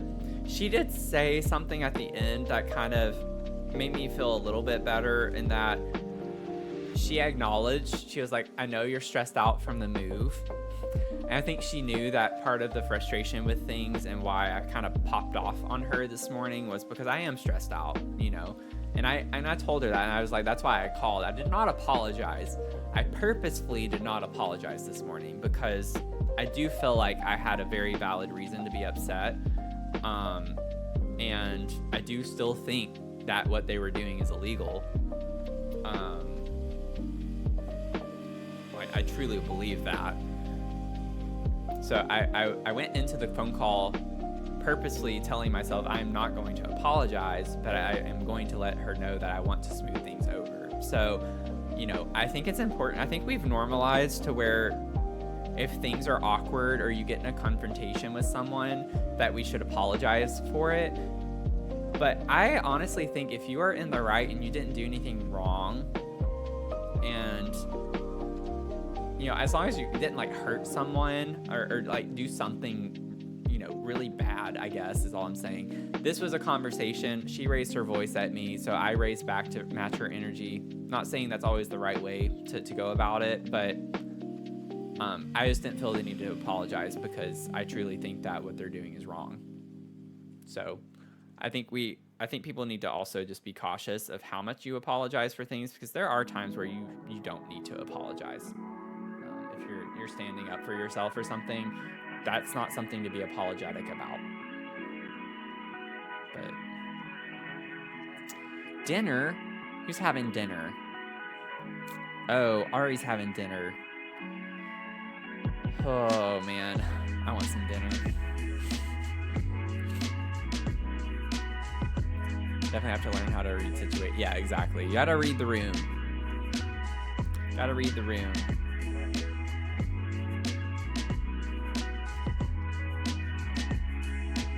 Gotta read the room.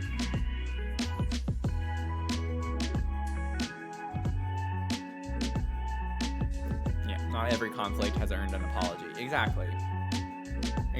I think in society, we've just normalized saying sorry to like smooth things over instantly without remembering what it actually means. Because sorry means that you are accepting like some type of blame for the situation. By apologizing for it, you're admitting that you did something wrong. And in my case, I truly don't think I did anything wrong. I said I was uncomfortable signing something because it is questionably legal. I'll put it that way. And so, you know, at the end of the phone call this morning, as heated as it got, she did give me a solution and said I did not have to sign it. But I still felt obligated because I didn't like how things ended. And That was my first time talking to her, and I'm going to be living there for the next 15 months. I just don't want that tension. So I felt obligated to smooth things over. And that's why I carefully chose my words, that I wanted to smooth things over as opposed to saying sorry for this morning, because I'm not. Now, she might have taken it that way, that it was an apology, but it was not. And if she took it that way, then, I mean, I can't control how she took things and read into things. But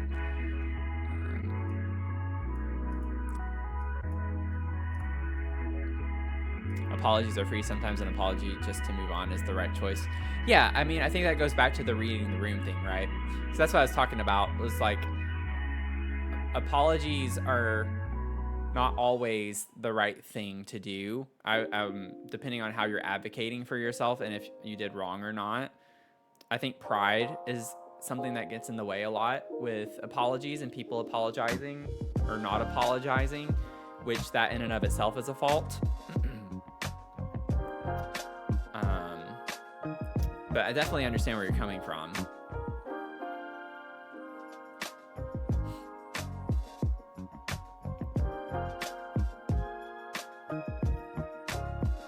I definitely understand what you mean by that, though.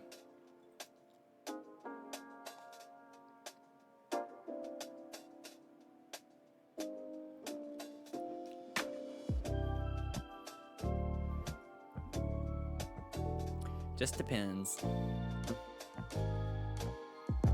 My favorite memory.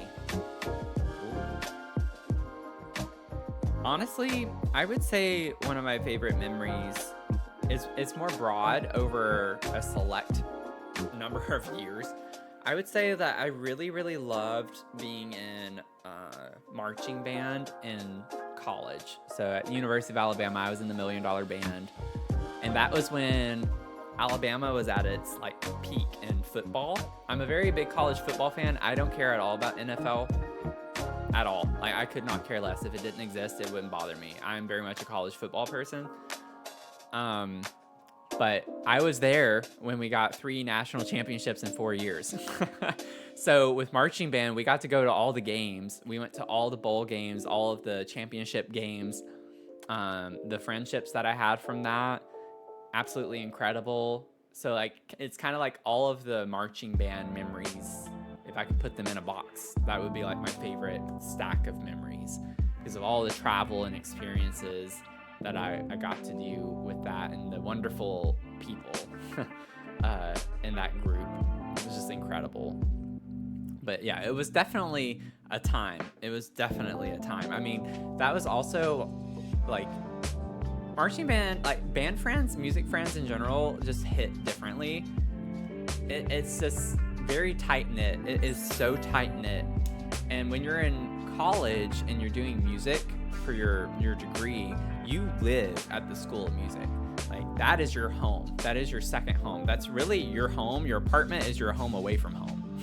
Because you are in that music building 24/7 just about. I remember like all-nighters doing music theory homework and stuff with friends, and like staying up till 3 or 4 in the morning was usual. Like, you are in that building all the time. And so you get really close with those people and you form those bonds. And with marching band, it's no different. It's really incredible. And I still chat from time to time with some of my friends from marching band. And I have one who's into like stationery. She has her own little business doing custom cards. Like, she creates cards and stuff, and she mails them to me to this day. I get letters from her with her cards and stuff in them for the holidays and everything, which is really fun. But definitely will never forget those friends. Lenny, thanks for the follow. I swear I'm not hearing my alerts. I don't know what's going on, but thank you. Thanks for the follow. Yeah, good times. But I was like finding myself more whenever I was at Alabama. You know, I struggled a lot. Okay, I grew up in like a really like Baptist Christian household, Southern. I don't know, like, we were in the South and we're Baptist, but I wouldn't necessarily say it is, you know, obviously I didn't come out until I was almost 20. No, I had just turned 21. I came out in October of 2014, I think. Is that right? I don't know. Somewhere around in there. But yeah, I just turned 21. I was with my first boyfriend. We had started dating like in June, so just a few months before that. And so I had all those repressed feelings for so long, but it was so bad even then that even living out of my house for 3 years at that point, 4 years, 4 years, it took me that long to accept who I was enough to go on a date with a guy and like be in a relationship with a guy. At the time, I actually still thought it was wrong. So I remember we were arguing actually one time. He lived in Birmingham, and obviously University of Alabama is in Tuscaloosa. So it's like a 45 minute drive in between. And I remember being in the car with him one time and we were talking about religion and stuff, which hot subject, especially in LGBTQ plus community, or can be. And he grew up, I think, honestly can't remember. I think some of his family or something was Mormon, but he didn't classify himself as being that. But then like, I still thought it was wrong, even though I was in the relationship. Like I remember us talking about, you know how Christians are like, oh, you're going to hell for being gay. I still believed that at the time when we were in a relationship. Y'all, when you grow up in that type of household, you are literally, I'm sorry, but you are literally brainwashed. Like, it took me so long to come out of that. And I still believed it when we were together. I was like, yeah, we're going to hell. And he like turned and looked at me, and he turned his car around and he was like, I'm taking you back home. It was a really bad argument where we did not believe the same ideologically. And, that was 11 years ago. Do I think that way now? No. But man, it took me a long time to truly accept who I am and be okay with that and believe that there's nothing wrong with it. But yeah, that's like, I'll never forget that. I will never forget that. Yeah, the religious trauma will stay with you for so long. And like, I remember growing up, and even when I'd go back home while I was still in college, like over the summer and stuff, I'd still go to church with my parents and everything. I remember going to the altar all the time in my teenage years. All the time. I'd go to the altar and pray just to not be gay. And that sticks with you for a lifetime. Like, I'll never not know what it's like to never have felt that way. I'll never know what it's like to have not felt that way. I think it's a slightly better way of saying it. But yeah, it was low-key homophobic of Twitch to lag my stream while I was talking about that. But it's always been a journey, But the thing is I've known since I was 3, 4. I remember I had little crushes on girls too, but I did with boys too. So it's just like, I didn't know what, smexual activity was at that age. So how did I have those feelings, so naturally? I'm not going to go down that rabbit hole necessarily tonight for the conversation, but I could go on and on about that too. But y'all are just getting to learn all sorts of things about me, which I think is fun. Nuxie, I don't know if that's how you say your name, but welcome in. How are you doing?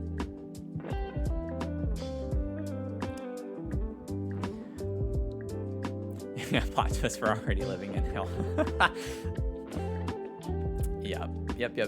You came in at a very vulnerable time into the stream.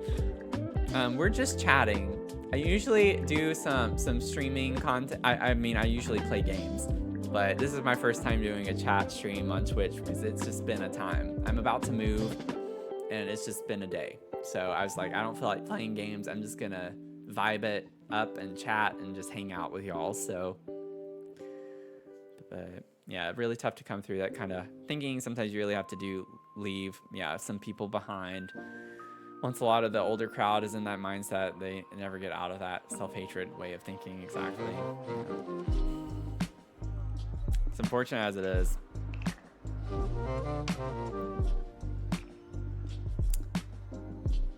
Thank you so much, Mel. Appreciate that.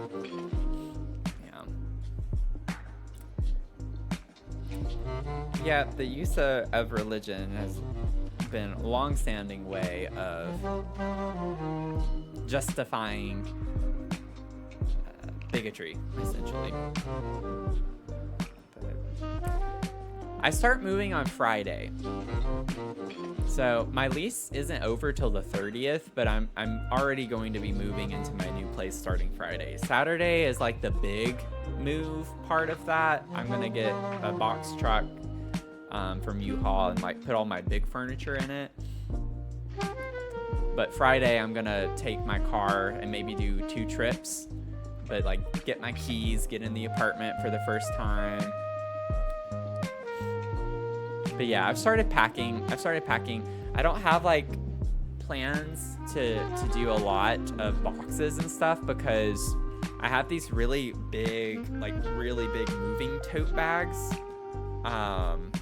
that are like the equivalent of a medium or medium large size box. So I can put like so much stuff in those and then I'll take them. I have a lot of other bags and containers as well, but I'll empty them out, bring them back, and keep reusing them so I'm not having to like get a ton of boxes and stuff. But yeah, I don't want to have to do it all in one go. That's why I did it that way. It's always stressful to try to do everything in one day. I'm just like, no. I'm not doing that at all. I'm not about that. I'd rather have, a week to get everything moved over than have to stress out about it for a day. But a packing stream, I actually thought about doing that. If I did that, it would have to be on TikTok. I wouldn't be able to do that on Twitch, I don't think. This is getting itchy all of a sudden. But I did think about doing that, but at the same time, I don't really have much to pack right now. I already have a ton of duffel bags and stuff already packed. It's just a matter of me getting there and unpacking them and bringing them back to repack. So I'm kind of like ready for my first couple of trips already. I have a lot of stuff packed up. But yeah, I bought Unpacking a few days ago. It was 50% off. So it was only $10. So I bought Unpacking. We're going to play that whenever we get into the new place. So it'll be funny to play that. Oh, you didn't know that, Leah? I thought you were saying that because I said I bought it in the last stream. But yeah, I think it was the last stream where I announced I bought it. Or maybe it was a couple streams ago. But yeah, I have Unpacking. I did buy it for that reason. That's pretty funny. We always seem to be on the same wavelength. So the mug cabinet. Yeah, I will have to show you all the mug cabinet.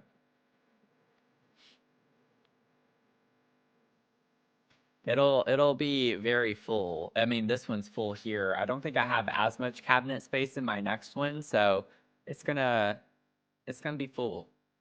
Gonna have all the mugs. But I also have a lot of empty space too in my cabinets here, so I think it'll be about the same. So, and I have some shelves that I bought that's gonna go on the wall behind me in my game room, and I'll put like a select couple of mugs I think on that one once I get them. Like I have some ideas for a couple of them to put up there, but we'll see. Those haven't shipped yet. They were supposed to ship like a week ago, and the seller like they got a notice actually to expedite the shipping and they still hadn't, and so I'm actually going to get a credit since they didn't arrive today. So it's kind of nice. That's some free money that I get just for a seller not doing their job.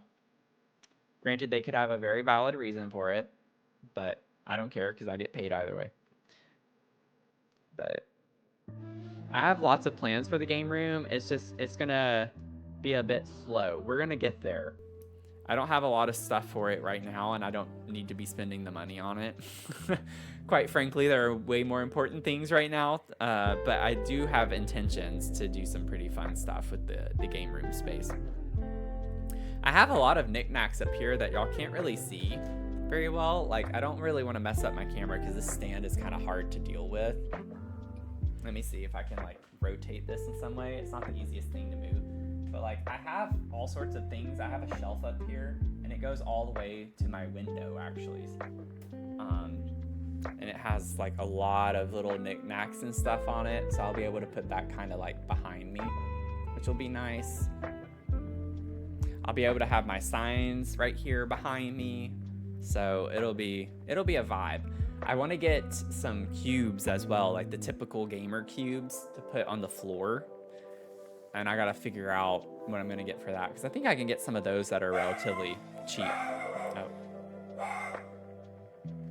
Give me 1 second.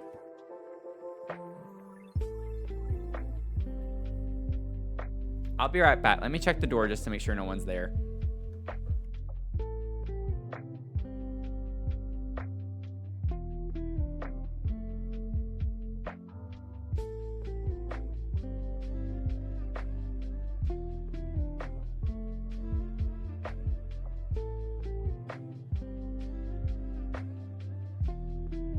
There was no one there.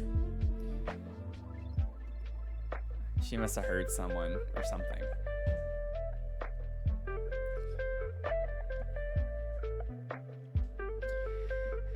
I do Lego streams whenever I have Lego sets. So I do stream Lego from time to time, but that's a really expensive hobby. So I don't do those very often. Lego set's a good Throne item. I don't think they have those on Throne, do they? Do they have Lego sets on Throne? I would be shocked if they do. Is that a thing? I'm like looking really quickly. Oh yeah, they do have some of like the little ones. Oh, that's cute. They have the Lego Piranha plant, like the Piranha plant from Mario.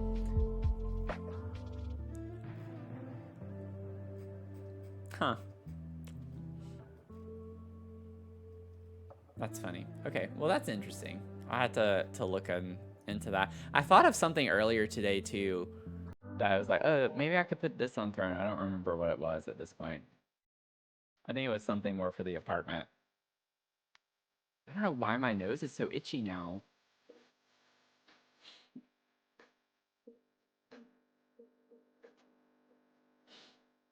Oh, you can add items from anywhere onto Throne? Really? I thought I had to use their gift shop or like their gift whatever.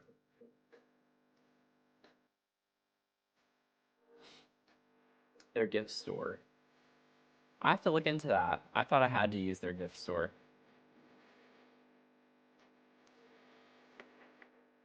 I did get the notification that the pancake mug was shipped today. So I'm really excited about that. That'll be fun. That's Tiffany to Fern. Could you imagine?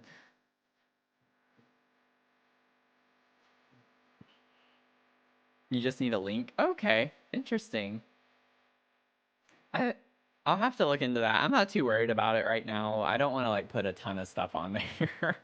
I still feel kind of weird about that, but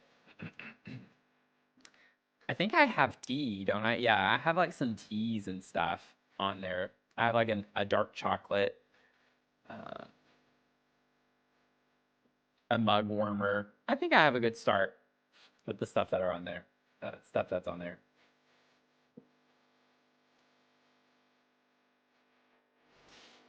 I even have a custom thing for student loans. I have like a crowd fund for $50 on Throne. I put that. It's ultimately it. If y'all are new or haven't seen my, I think I have it on my Twitch or did at some point in my about section. The whole point of me streaming is I would like it to be a supplementary income where I could like do extra payments to my student loans and stuff. But right now, I don't really have much of a supplementary income at all because everything just needs to be income. So it's like, okay, we'll get there. We'll get there eventually. But yeah, I'm excited about the pancake mug. I think it's gonna be perfect for our Sunday morning streams. That's like not to reserve it for a particular time slot, but I think that's what I'm gonna save it for primarily if I were to use it. It's just for the morning streams. Very much a Sunday morning mug. Might specifically do the request for it. Nice. Yeah, I don't know what's going on with my nose. It's like just the very end of my nose is all of a sudden itchy.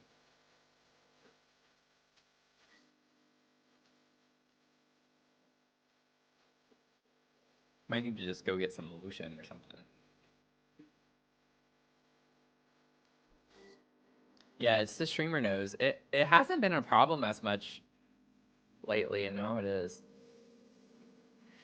Allergic to Mia?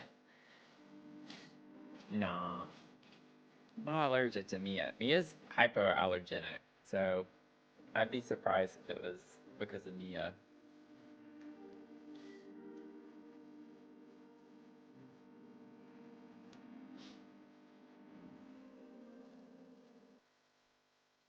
I've been allergic to my apartment the whole time. You know what? That'll be interesting. Let's see if streamer nose is a thing in my new apartment. If not, I think you're onto something, and then I could sue. I'll sue them for my itchy nose, and it decreased my quality of life in my streaming. It prevented me from making money or as much money on my streams. It affected my income. I couldn't work remotely as easily. I had to have my camera off. It got me fired from my job because I just couldn't stop itching my nose on camera.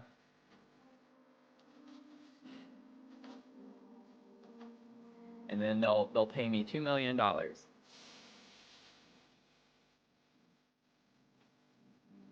Itchy nose syndrome. Yeah, the plan is unfolding. I don't know what is up, y'all. Okay, I'm like seriously about to go like get lotion or something. The thing is I put lotion on before the stream, so I don't see why that would be causing it.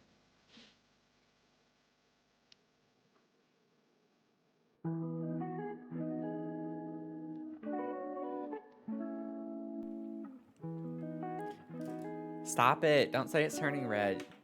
Don't say it's turning red. I'm gonna cool it off. I'm gonna cool it off. I know the pollen has been a bit crazy this past week. I've gotten pollen alerts on my phone, so it could be something with that. Get some ice.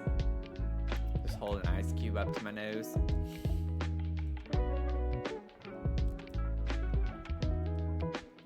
I think it'll be fine. I'm gonna like try to not itch it, and I think itching it is making it more itchy. So I'm gonna try that theory and see how long I can go without itching. Or like scratching it. It's already super itchy right now, but I'm going to stay strong.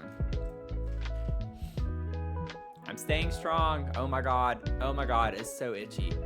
I'm staying strong though. Could you imagine someone just popping into the stream right then? Yeah, Austin is particularly bad because of the, what is it? There's a particular, is it cedar? No, I'm trying to think, what is it? There's definitely something in Austin. I can't remember now what it is. Been procrastinating dinner, hanging out on here, but desperately need to cook. Go get you some food. Thanks for hanging out. I really appreciate you being here just to chat. It means a lot to me that y'all are having a good time just vibing tonight.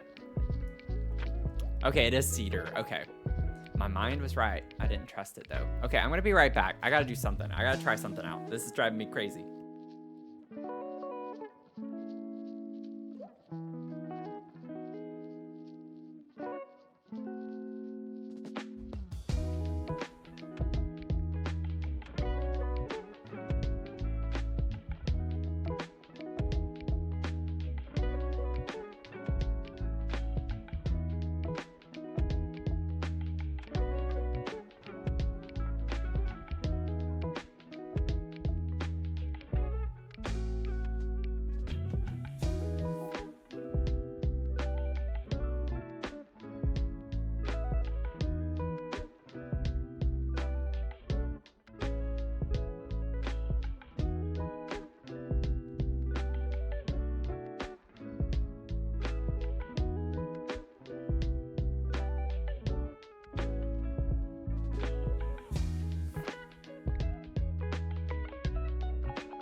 Okay. I don't think what I just did is gonna do anything, but we'll see. Oh, I thought about putting chapstick on it, and I forgot to actually do that when I got up. That's okay. We'll see. I put lotion on it, so we'll see if that helps.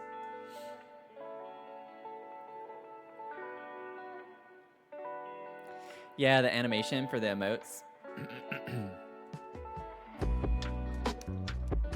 It is interesting. I want to hire that artist that did my channel art eventually to make us some emotes. So I think eventually we're gonna have to like decide what emotes we don't want anymore and what would be nice to have. Like I would like to get some emotes of me doing things because I see that on so many other streamers and I really like that concept. But I'd like to have a couple of you know, head emotes of me doing something. I can have my little mug or something like that, but I would like to hire that same artist to do some emotes. Again, later down the road. If I had endless money, the things I would spend it on would often not be materialistic. It would just be travel and, you know, doing stuff like that. I would hire an editor too. As much as I like editing videos, it's just like, it takes up so much time. But I would be able to make way more content if I could just have someone edit my videos. If all I had to do was record them, I'd be over the moon.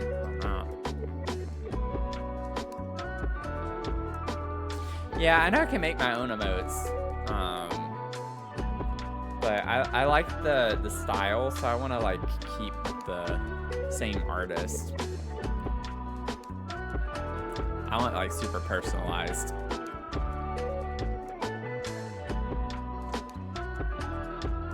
I was watching, who was it? I was watching someone make emotes the other day. I feel like they were streaming making emotes, which was kind of fun. It's like I could do that on Procreate on my iPad probably, but again, I'm not that savvy. I'm not savvy enough to do that, I feel like.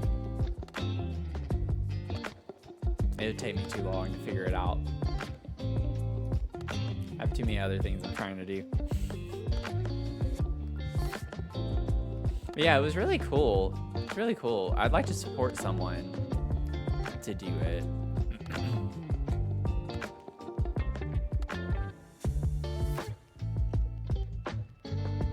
Yeah, front row of the creative process. It'd be nice to be able to get some good emotes. I'd like to eventually, like, I don't know how many we need, so I'm trying to see where it is really quickly, but like we have to unlock more emotes in order for me to be able to add more. Like I can't add more emotes right now on any tier of subscription or anything like that. Like when I go to it,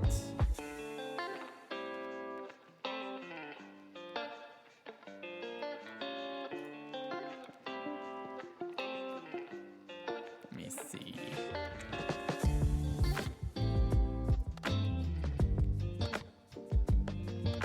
Yeah, so we have 13 animated emotes and 25 standard out of 80. So, you know, we can have way more when we unlock them. And we can have up to 55 animated, but we only have 13 right now.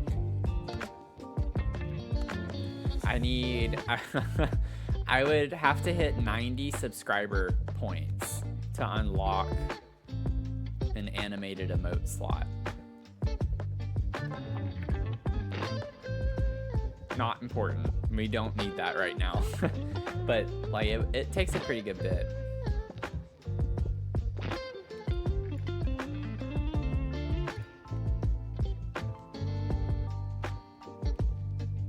Yeah, we do have a lot of slots unlocked already. Yeah, I know. Can you imagine 55 animated? 55. So we have plenty. Like if I wanted to get more eventually that are like custom, but right now if I wanted to get different ones, then I'd have to, you know, take some down and replace them. But I'm reaching for my nose, but it's actually not itching. So I don't know. I guess now I'm just having a habit of doing that. If I were to choose any actor to play me in a movie, oh God, I can't answer that, Mel. I can't answer that. I have no idea. I have no idea. Those types of questions are not good for me because I don't keep up with like pop culture or anything at all in that space. I literally, I'm one of those people where I'll watch so many movies and stuff, but I don't care at all about the actors or actresses' names. I don't know many of them.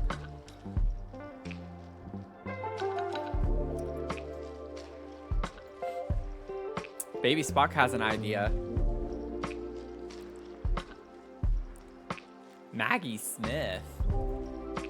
Wait, I actually think I know who that is. Yeah, okay, that's who I was thinking of.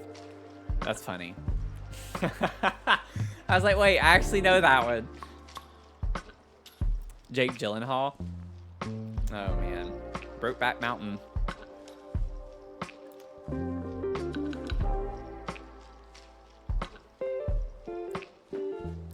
You know what? Jake Gyllenhaal actually, I think, would be a pretty decent one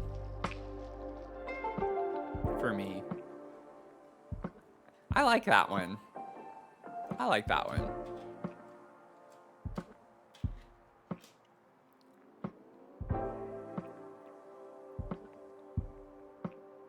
I like that one. I remember way back in the day on Facebook, like there was a time when everyone was changing their profile pictures to actors or actresses that look like them. There's like a thing you could do that it would like pick your lookalike or whatever, and everyone was like changing their profile picture. Oh, I didn't mean to pin. Whoops. Oh, you know what? That's actually a fun one though. I didn't mean to do that. I was just clicking and I clicked on the pin icon on the message, but that's a good one to pin. What's your favorite movie? What's everyone's favorite movie? Oh God. I think for me it depends on genres. Like I don't know if I can pick one favorite movie. Like I love horror movies. That's my favorite genre of movie. And then within that, I like the Conjuring series. I like the Annabelle series. But then it's like when it comes to comedies, I love Sisters. I love Bridesmaids. A lot. I love Devil Wears Prada. These are just like random ones that are coming to mind now.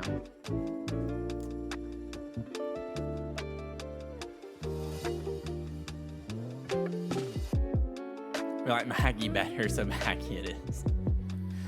Oh, I was so sad when she passed. Wait, am I thinking... She did... Wait, did she pass? Did Maggie Smith pass? I feel like she did recently, didn't she? Fairly recently? Maybe not. Maybe I'm thinking someone else. I think she did. Yeah, it was September of last year. Okay. I was like, wait a second.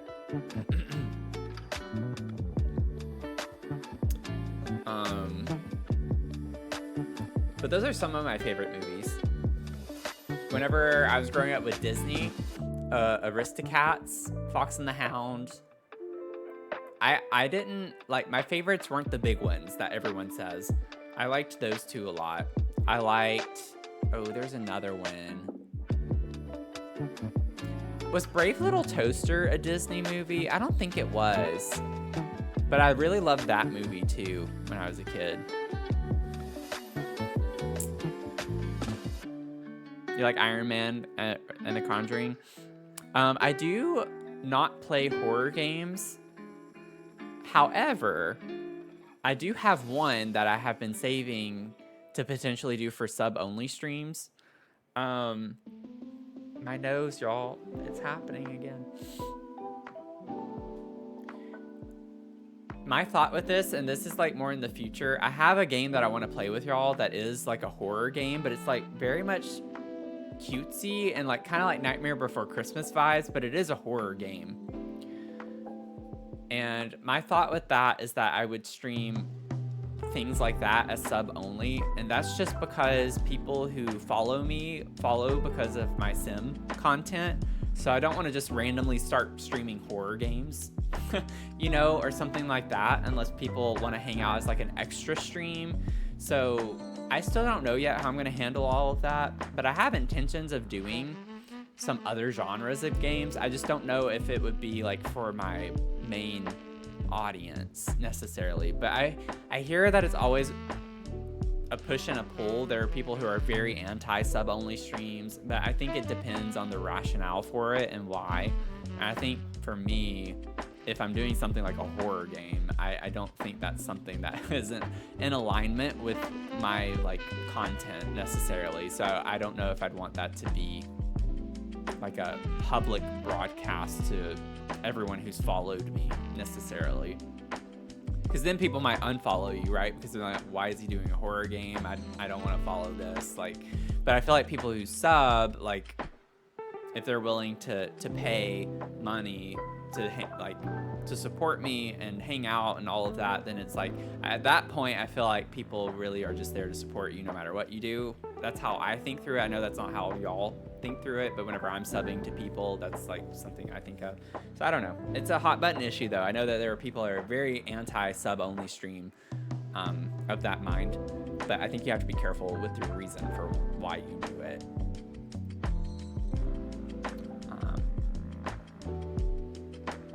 The Great Mouse Detective. Wait a second. Oh, I gotta Google.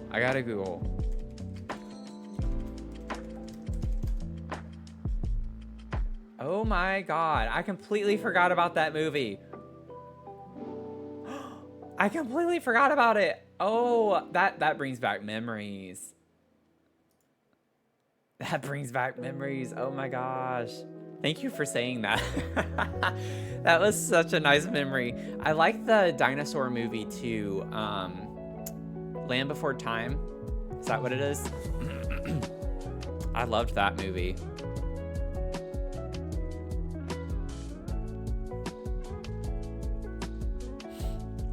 How do sub-only streams work?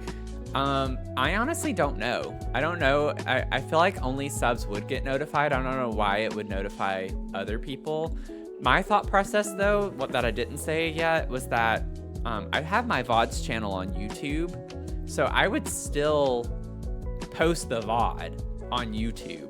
My VODs channel on YouTube is literally for everything. So, like, I'm not worried about just having my Sims content on that. I post my Lego streams on my VODs channel. I'll post this one, even the just chatting one. I'll go ahead and post that on the VODs channel too. So it's not like people wouldn't be able to have access to it or be able to watch it at all. It's just for the actual live portion of it, it would just be a sub only. So I do want to clarify that. It's not like it's a lock and key, type thing where you would never get to see it. Anywho, gonna have to do a movie night and relive your childhood through that. Yeah, that would be such a fun vibe though, right? Like watch all of the old classics, the oldies. Would be fun.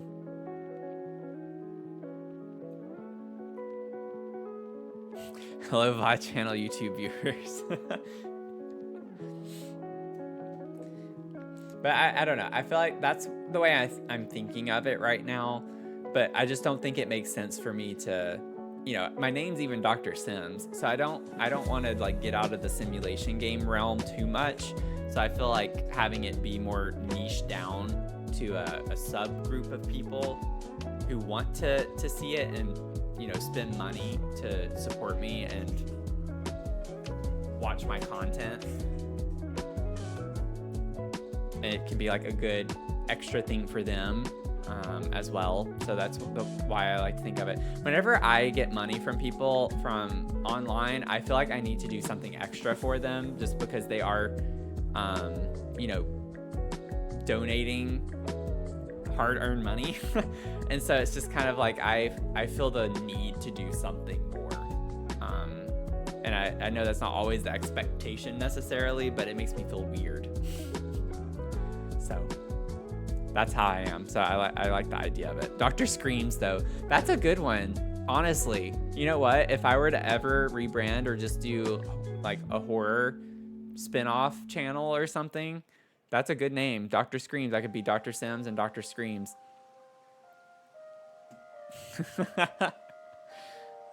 That's pretty funny.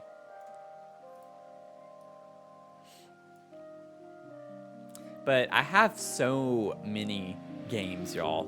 Like, so many games. So many. So many. Like, I still have Palia. We played Palia that one time. I liked that game. Let's see here.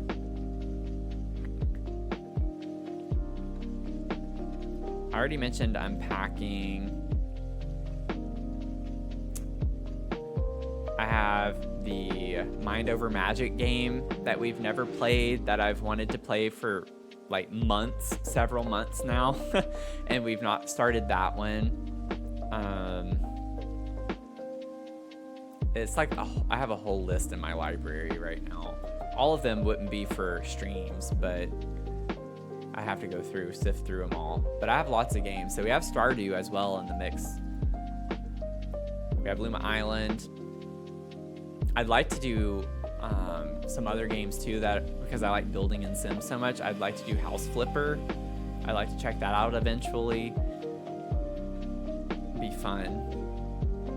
Branch out a little bit. Yeah, the hot NPC. Oh my gosh, we never found him. We never found out who that was from Palia. We never found out. The one that I was talking about though, that's like horror, is Midnight. I think it's Midnight Walk or something like that. I thought I bought it. I'm not seeing it though in here. Maybe I didn't. Maybe I didn't buy it yet.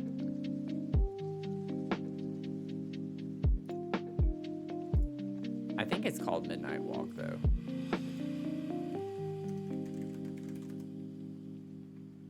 Yeah, the Midnight Walk. Oh, I did. It's in my library. I didn't see it. It's saying it's in my library. Where is it in my library? It's supposed to be in alphabetical order, and I do not see it. That's bizarre.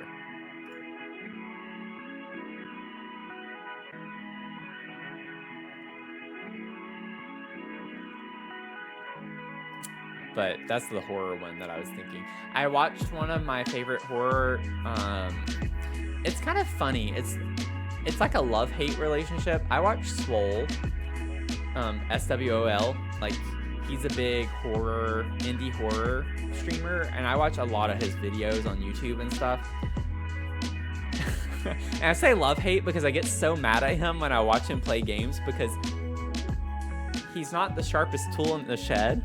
And so I'm like often yelling at him like, why did you do that? Or where are you going? What are you doing? You're not doing this puzzle right. Like, how are you not getting this puzzle? It's like so obvious. Like, I get so mad at him when I watch him. But yeah, I watch all his videos. I don't know. It's kind of funny.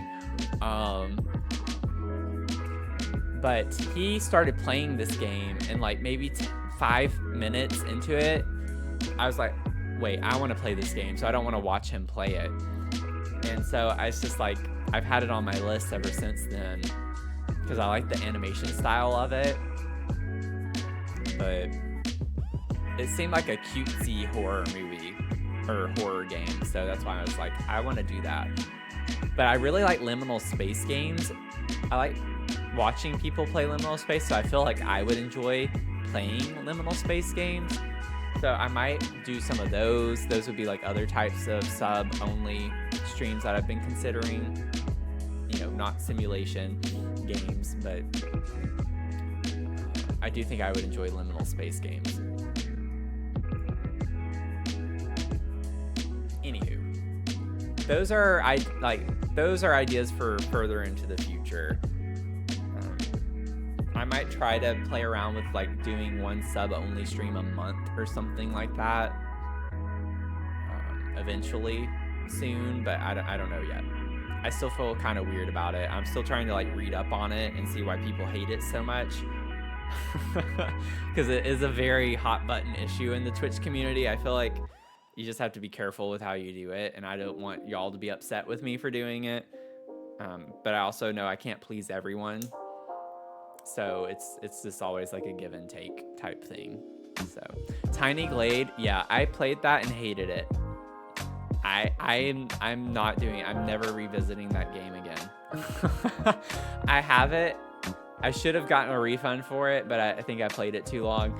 But I love watching people play it, but I don't like playing it. The camera was inverted the whole time, no matter how I fixed the settings. I could not get the camera to be in a way that I liked it. So every time I was trying to move and rotate things, it just was not, it was really bad. It was really bad. That stream, if you, I have it on YouTube, but that stream was me just kind of, I'm just going to say it. I was bitching the whole time about the camera. Okay. It was not a good experience for me. I was just complaining. I tried to have fun with it, but I was just complaining the whole time. I was really frustrated with that game. Don't take it out of your wish list. You might like it. It was just a camera thing for me. Y'all know like how I am with Sims. I'm so particular. Y'all might remember that like a couple of months ago in the stream when we were working on Marigold's suite in the townhomes, like there was a camera issue and it was bothering me to no end, and I had to remove a mod because of it, and I did it on stream because I just couldn't power through it. If I can't have my cameras the way that I want to in the game, it just ruins the experience for me. That's just like such a particular thing for me. And I guess from our conversation in the Discord earlier, this is like very much a Virgo thing. I couldn't let it go, and it bothers me too much. So it's like one of those things I have to fix. And I tried to power through with Tiny Glade the whole time, and I just wasn't enjoying it. But it is really pretty. I know they had a big update with Tiny Glade recently. I don't know what was in the update, but I know they did a big game update. But it looks really pretty. I love some of the way they do the building and the style of it. It saddens me that, at least at the time, you couldn't do the interior. So it's mainly just building exterior, like doing things outside and building fun buildings. But I do like how some of it makes it easy too with you dragging things, and it automatically places windows and doors and stuff just based on the wall length and everything. It's kind of nice in a way, not have to think about every little thing. Oh yeah, the camera bouncing, yeah, that's the mod I had though. It was to remove that where you didn't have to deal with it, but it was messing up one of my other, one of the camera functions or something, and I don't remember. I was like, I'm never trying that mod again because I just don't feel like dealing with it. It was not a good time.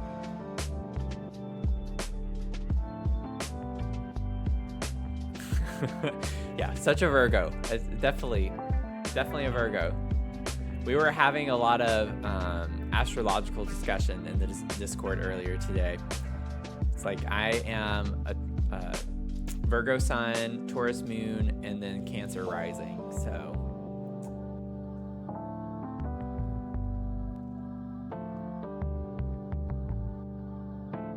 yeah, it takes the guesswork out of building. Sometimes I wish that there was a function like that with Sims where I just want to build something, but I don't want to have to think about every little thing, because that's where it can get kind of exhausting. And that's why tonight I didn't want to stream with the castle, because I was just like, that's going to require too much thinking tonight, and I just want to relax.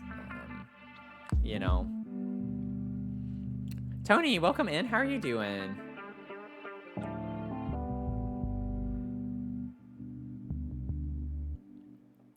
Yeah, it was in the, what channel was that? Mood board. It was in the mood board channel. So check out the mood board channel, because Ari is doing a build based on, which sign was it? I don't remember. A Leo. And I was like, oh, I actually have on my list. I keep my Google Doc with my running list of ideas that I want to do build wise, and I have on there that I wanted to do a series on astrology micro homes. So I was going to build micro homes for each sign, and so I wanted to do like a 64 by 64 lot that's like a neighborhood of all the micro homes for each astrological sign. but Ari's doing a Leo house. And then I asked her if she would do a Virgo, and she said yes. So I'm excited about that. Aquarius sun, Taurus rising, and moon. Oh, okay. Taurus moon and rising. Okay.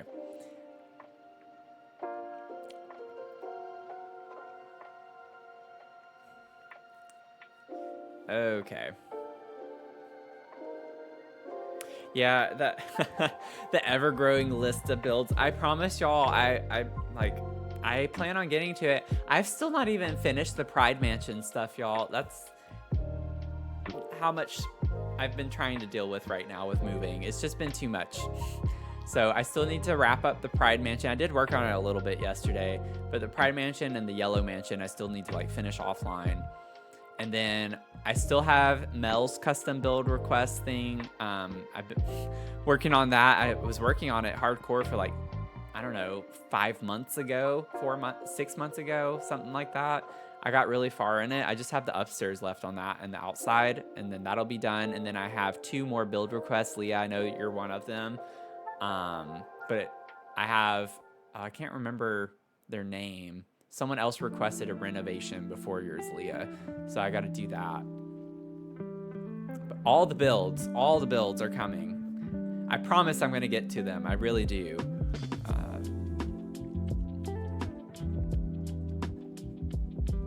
Yeah, I'm a Virgo. Virgos unite. Tony, I forgot you were a Virgo. You're a Virgo? What? Are you really? I mean, I'm not questioning. I'm not saying you're a liar, but it's just one of those things like, are you really? That's fine. Virgo sun, soon. There we go, y'all. I'm getting tired. Virgo sun, okay. Libra, Gemini rising, nice. September 17th. See, I'm September 6th. Cool. Fun. Yeah, happy birthday. Happy birthday to us.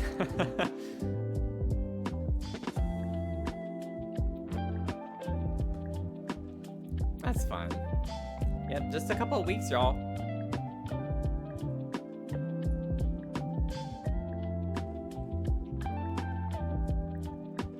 I'll be turning 32. I'll be 32. Birthday subathon. You know, it could be kind of fun. I wouldn't do it on my actual birthday, but I have been trying to think through what we would do for a birthday stream.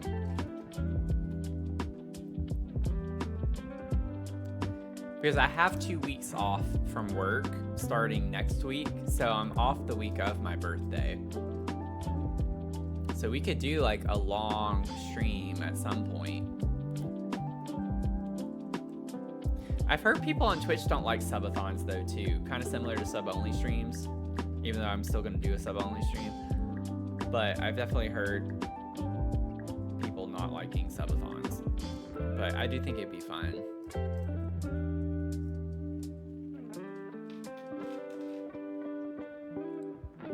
Just got to think of something fun to do for that. Not that we couldn't just work on a build, but maybe we try something different for that. I could do a Virgo inspired build just on the topic of birthdays or something like that. We could try to do something like that. People are very charitable during subathons. Is that like an official thing you can like title or like put on your stream on Twitch or something? Or is it just I put it in the title? See, I don't even know how it works. Because otherwise, is there like a designation for it to be a subathon? You can put it as a tag and the title. Okay, yeah, so it's just the typical things. Birthday subathon. I could try it.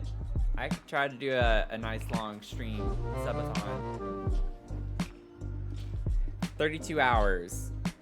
32 hours. How about that? 32 hours for 32 years. Do you imagine doing a 32-hour live stream? I would be so dead by the end of that. I would be so dead. We would have to like watch movies at some point to just pass the time by.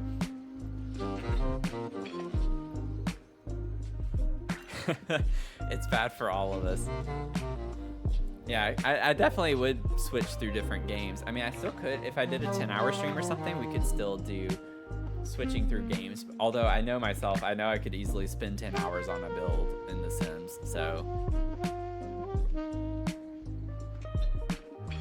Yeah, Mia would hate it. I would definitely have to pause to like take breaks for Mia to walk her and give her some attention. Just do the Sims Dollhouse play. Yeah, I could like have that up for a little bit. That takes a lot of prep. The Dollhouse play, I feel like takes so much preparation, getting all the mods that you need and everything. Crowd control with Sims gameplay could be fun. We could do a little gameplay. I don't do a lot of gameplay, so that could be kind of a fun time to try gameplay. Maybe could use some of Ari's Sims so I don't have to make them, because then I'd spend 3 hours just making a Sim.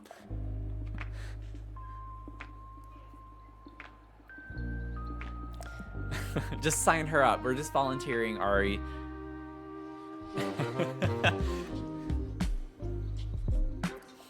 As I always say with builds, I mean, you could do the same thing with Sims. I just can't promise I would use them very often. But if you put hashtag Dr. Sims on the gallery, I can use your builds for challenges that I do.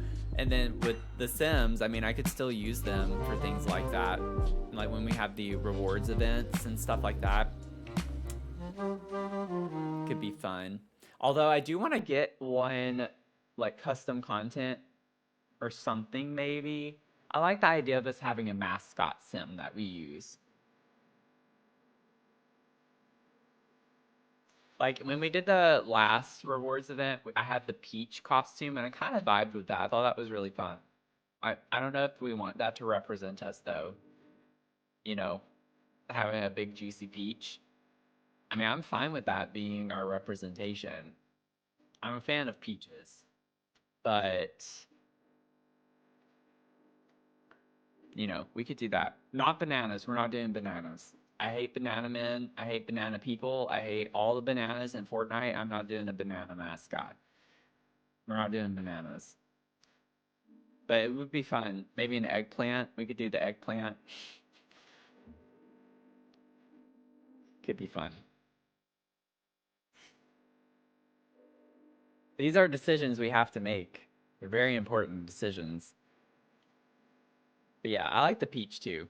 I had a lot of fun having the peach for the last time. Yeah, everyone likes a peach. Everyone loves peaches. We are still talking about the fruit, right?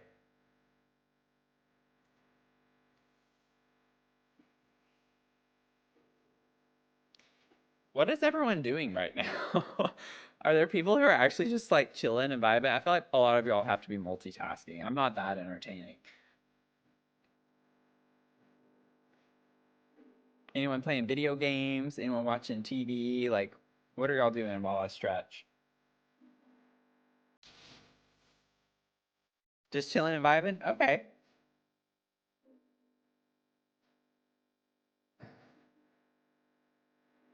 I appreciate y'all being here. This has been fun. This has actually been a lot more engaging than I thought it was going to be.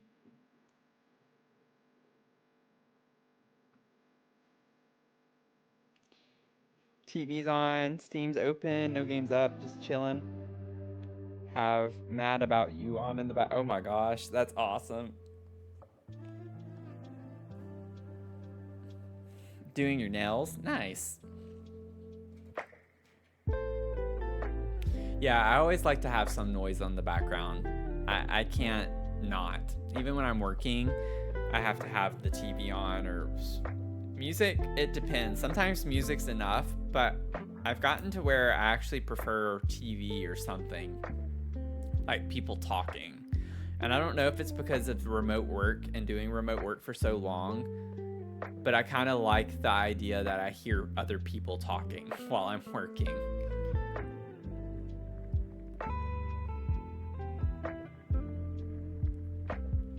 A special ADD trait.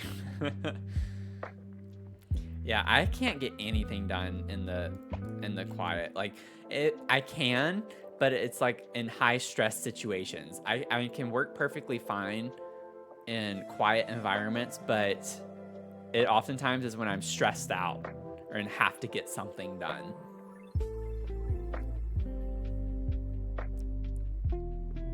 Podcasts, audiobooks, streams, yeah. Yeah.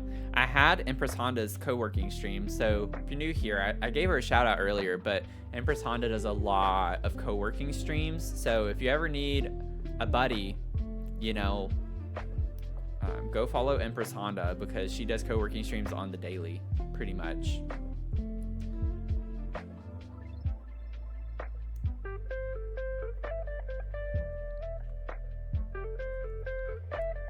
But yeah, I think it's because of remote work too. Oh, that's interesting. Same thing, but with sleeping. Yeah, I remember a time when I had to have like the TV on to fall asleep. That was more so in my era of watching scary movies I shouldn't have watched and not being able to sleep because of the scary movies when I was a kid.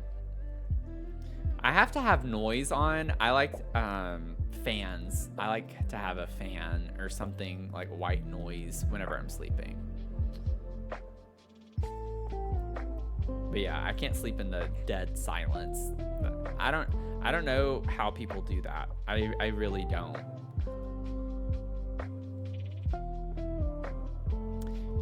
All the noise in the office be so drained from it. Talking, yeah, and talking that I'd have to drive home in complete silence. Yeah, I get that. I don't know. I feel like I listened to music a lot more whenever I was in person, which, yeah, it is funny now to think about that. Before remote work, I would listen to music way more than I do now when I work, and now I prefer people, like hearing people. It depends though. There are times when I've gone out to coffee shops and I listen to music when I'm there because sometimes it's a bit much.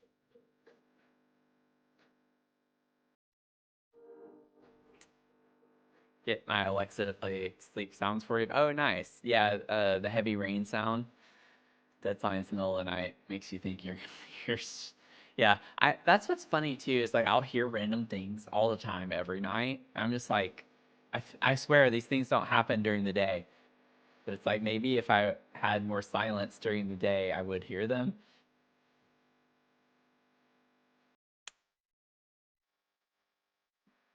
Normally leave on one of my VODs. Aw, that means a lot to me. I'm glad that you leave my VODs on to go to sleep.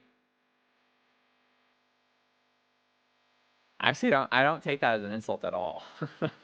I'm honored. I'm honored.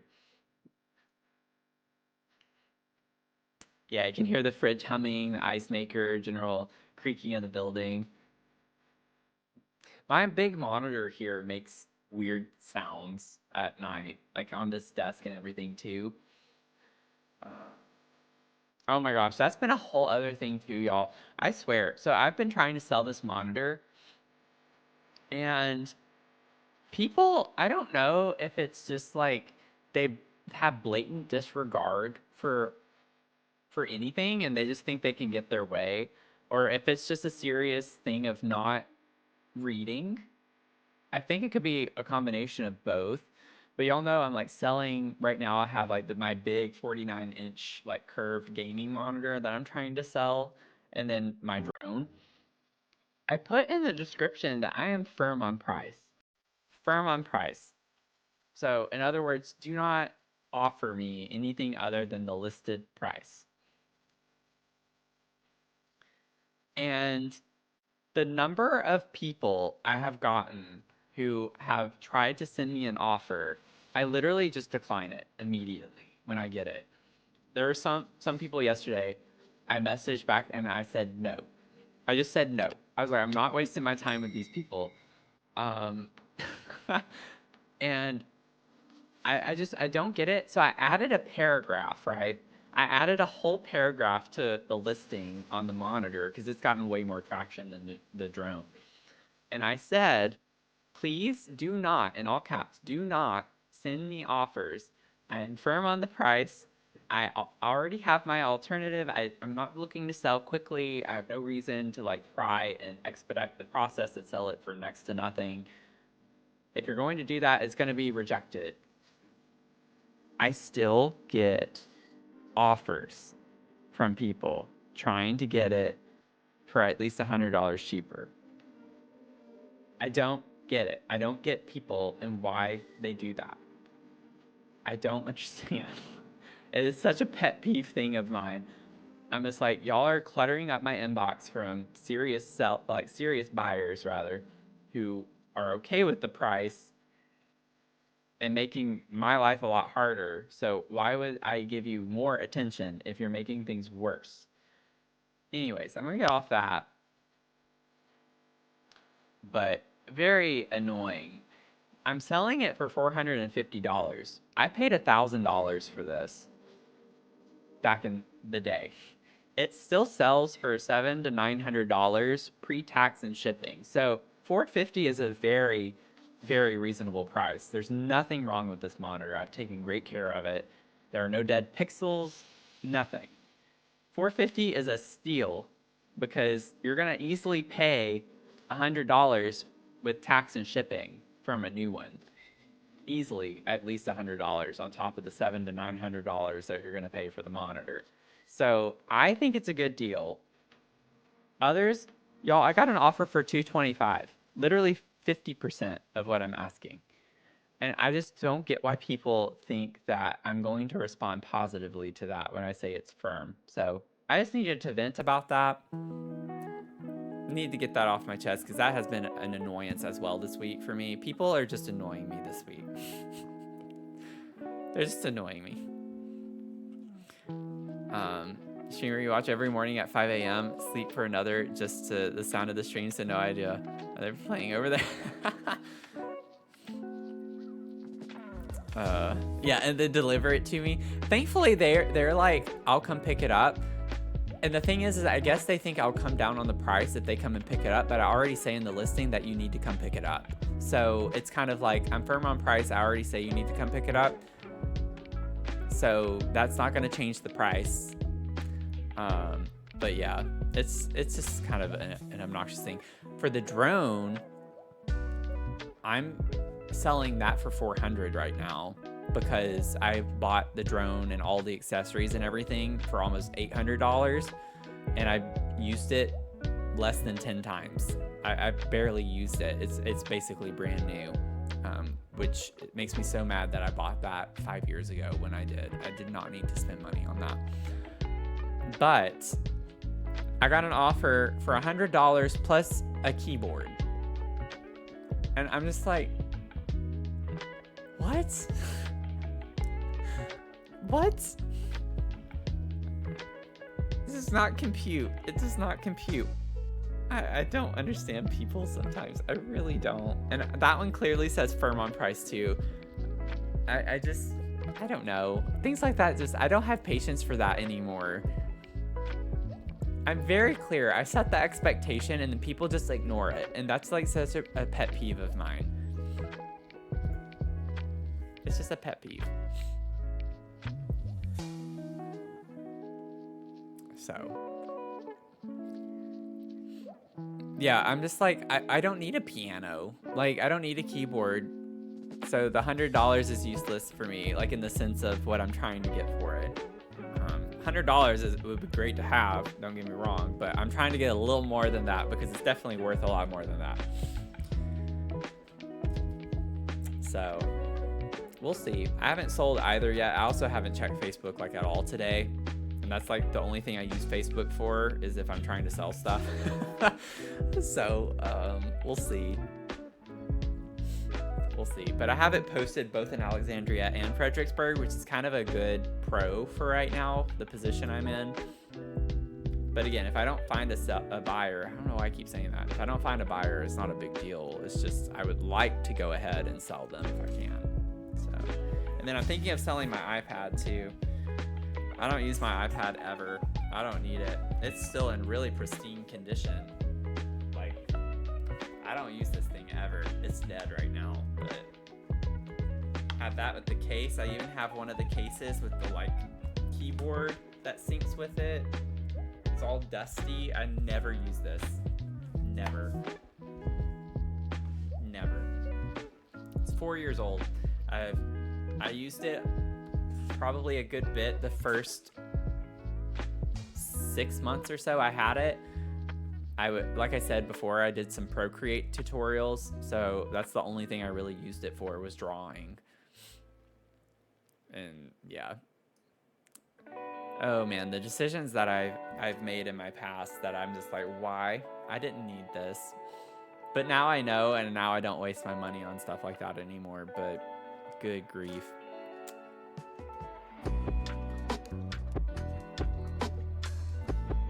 Good grief.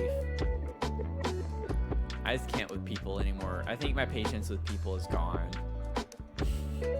It's just living in DC, like that's what did it. Living in DC just made me done with people.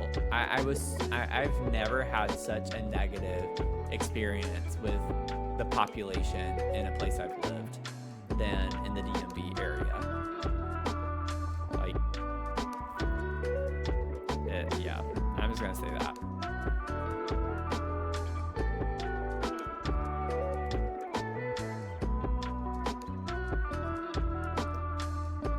I don't know what it is, but people up in this area are very, I don't know.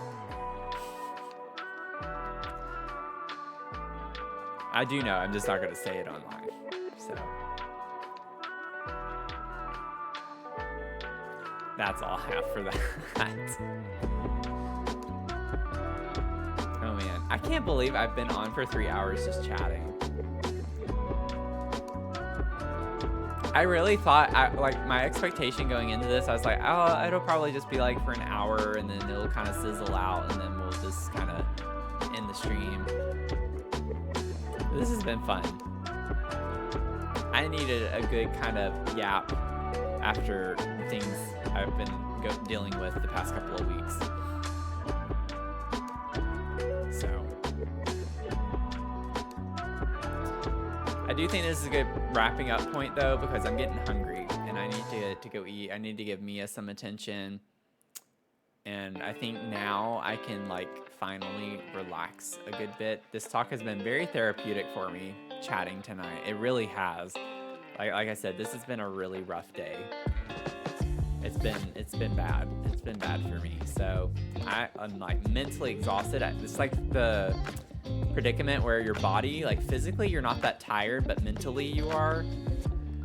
That's where I'm at right now. So that's why I was like, I need to just kind of chill tonight and chat. And maybe we'll do this a little more often. I know previously I made a comment about doing like some streams maybe occasionally like this in the morning where we have like a coffee and chat. I'd like to do stuff like this more often. I'm just trying not to overcommit to things right now, which is why I don't want to be like, oh, we'll do it consistently at this time. But then I talk myself out of doing random streams because then I'm like, well, no one's going to show up because they're not prepared for it. Or like, you know what I'm saying? Because I have my scheduled times and y'all kind of know generally when I'm going to be live. But I also still have the Dr. Sims office hours idea. I've not forgotten that either. Y'all, I write down everything. I have it all down. If it's not down on my Google Doc, it's in my brain. But I still have that as an idea where it'd be fun to just like kind of chill and play Sims with low stakes, where we just kind of vibe with things we don't use in the game often, like different wallpapers, and see what things match well together. It's not necessarily to build anything, it's just to kind of see and get ideas and inspiration for, you know, different combinations of furniture and things like that. So I still have that idea. I have all the things. I have all the ideas. I just can't execute all of them, and that's where my like overwhelmed brain comes from, because I have so many things I want to do, but then I just can't execute all of them. And then it's just like, and it prevents me from doing any of them. So that's what I've been struggling with, if that makes sense. But this has been very fun, and I think it's really important, maybe now more than ever, to do things like this, because I don't get a lot of interaction with people during the day now, since I have worked remotely for so long. So, you know, again, when we play Sims or play video games, Luma Island, whatever, I'm like focused on the game, so we converse, but it's not the same thing. It's more me reacting to your comments and such, as opposed, well, I don't know. Actually, I do feel like we have conversations even when I play, but still. Yeah, one day an idea at a time. Exactly, one day an idea at a time. It'll build up over time. It'll happen. It'll happen sometime.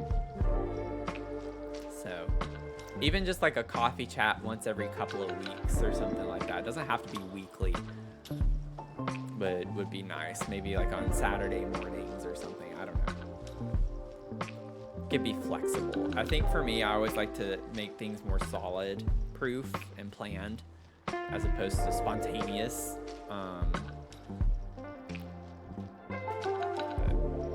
Okay, I'm gonna stop rambling so I can go get some food. That's whenever I know I need to get some food. So thank y'all so much for hanging out tonight. This has meant a lot to me. It really has. I appreciate y'all being here to just hang out and vibe and learn more about one another. I feel like I kind of spilled a lot. So y'all got to learn a lot about me, I feel like, in a lot of new ways that hasn't come across before in our usual streams. So I'm an open book. I hope y'all enjoyed it, learning about me a little bit. Maybe it gives you some ideas as to why I am the way I am on stream.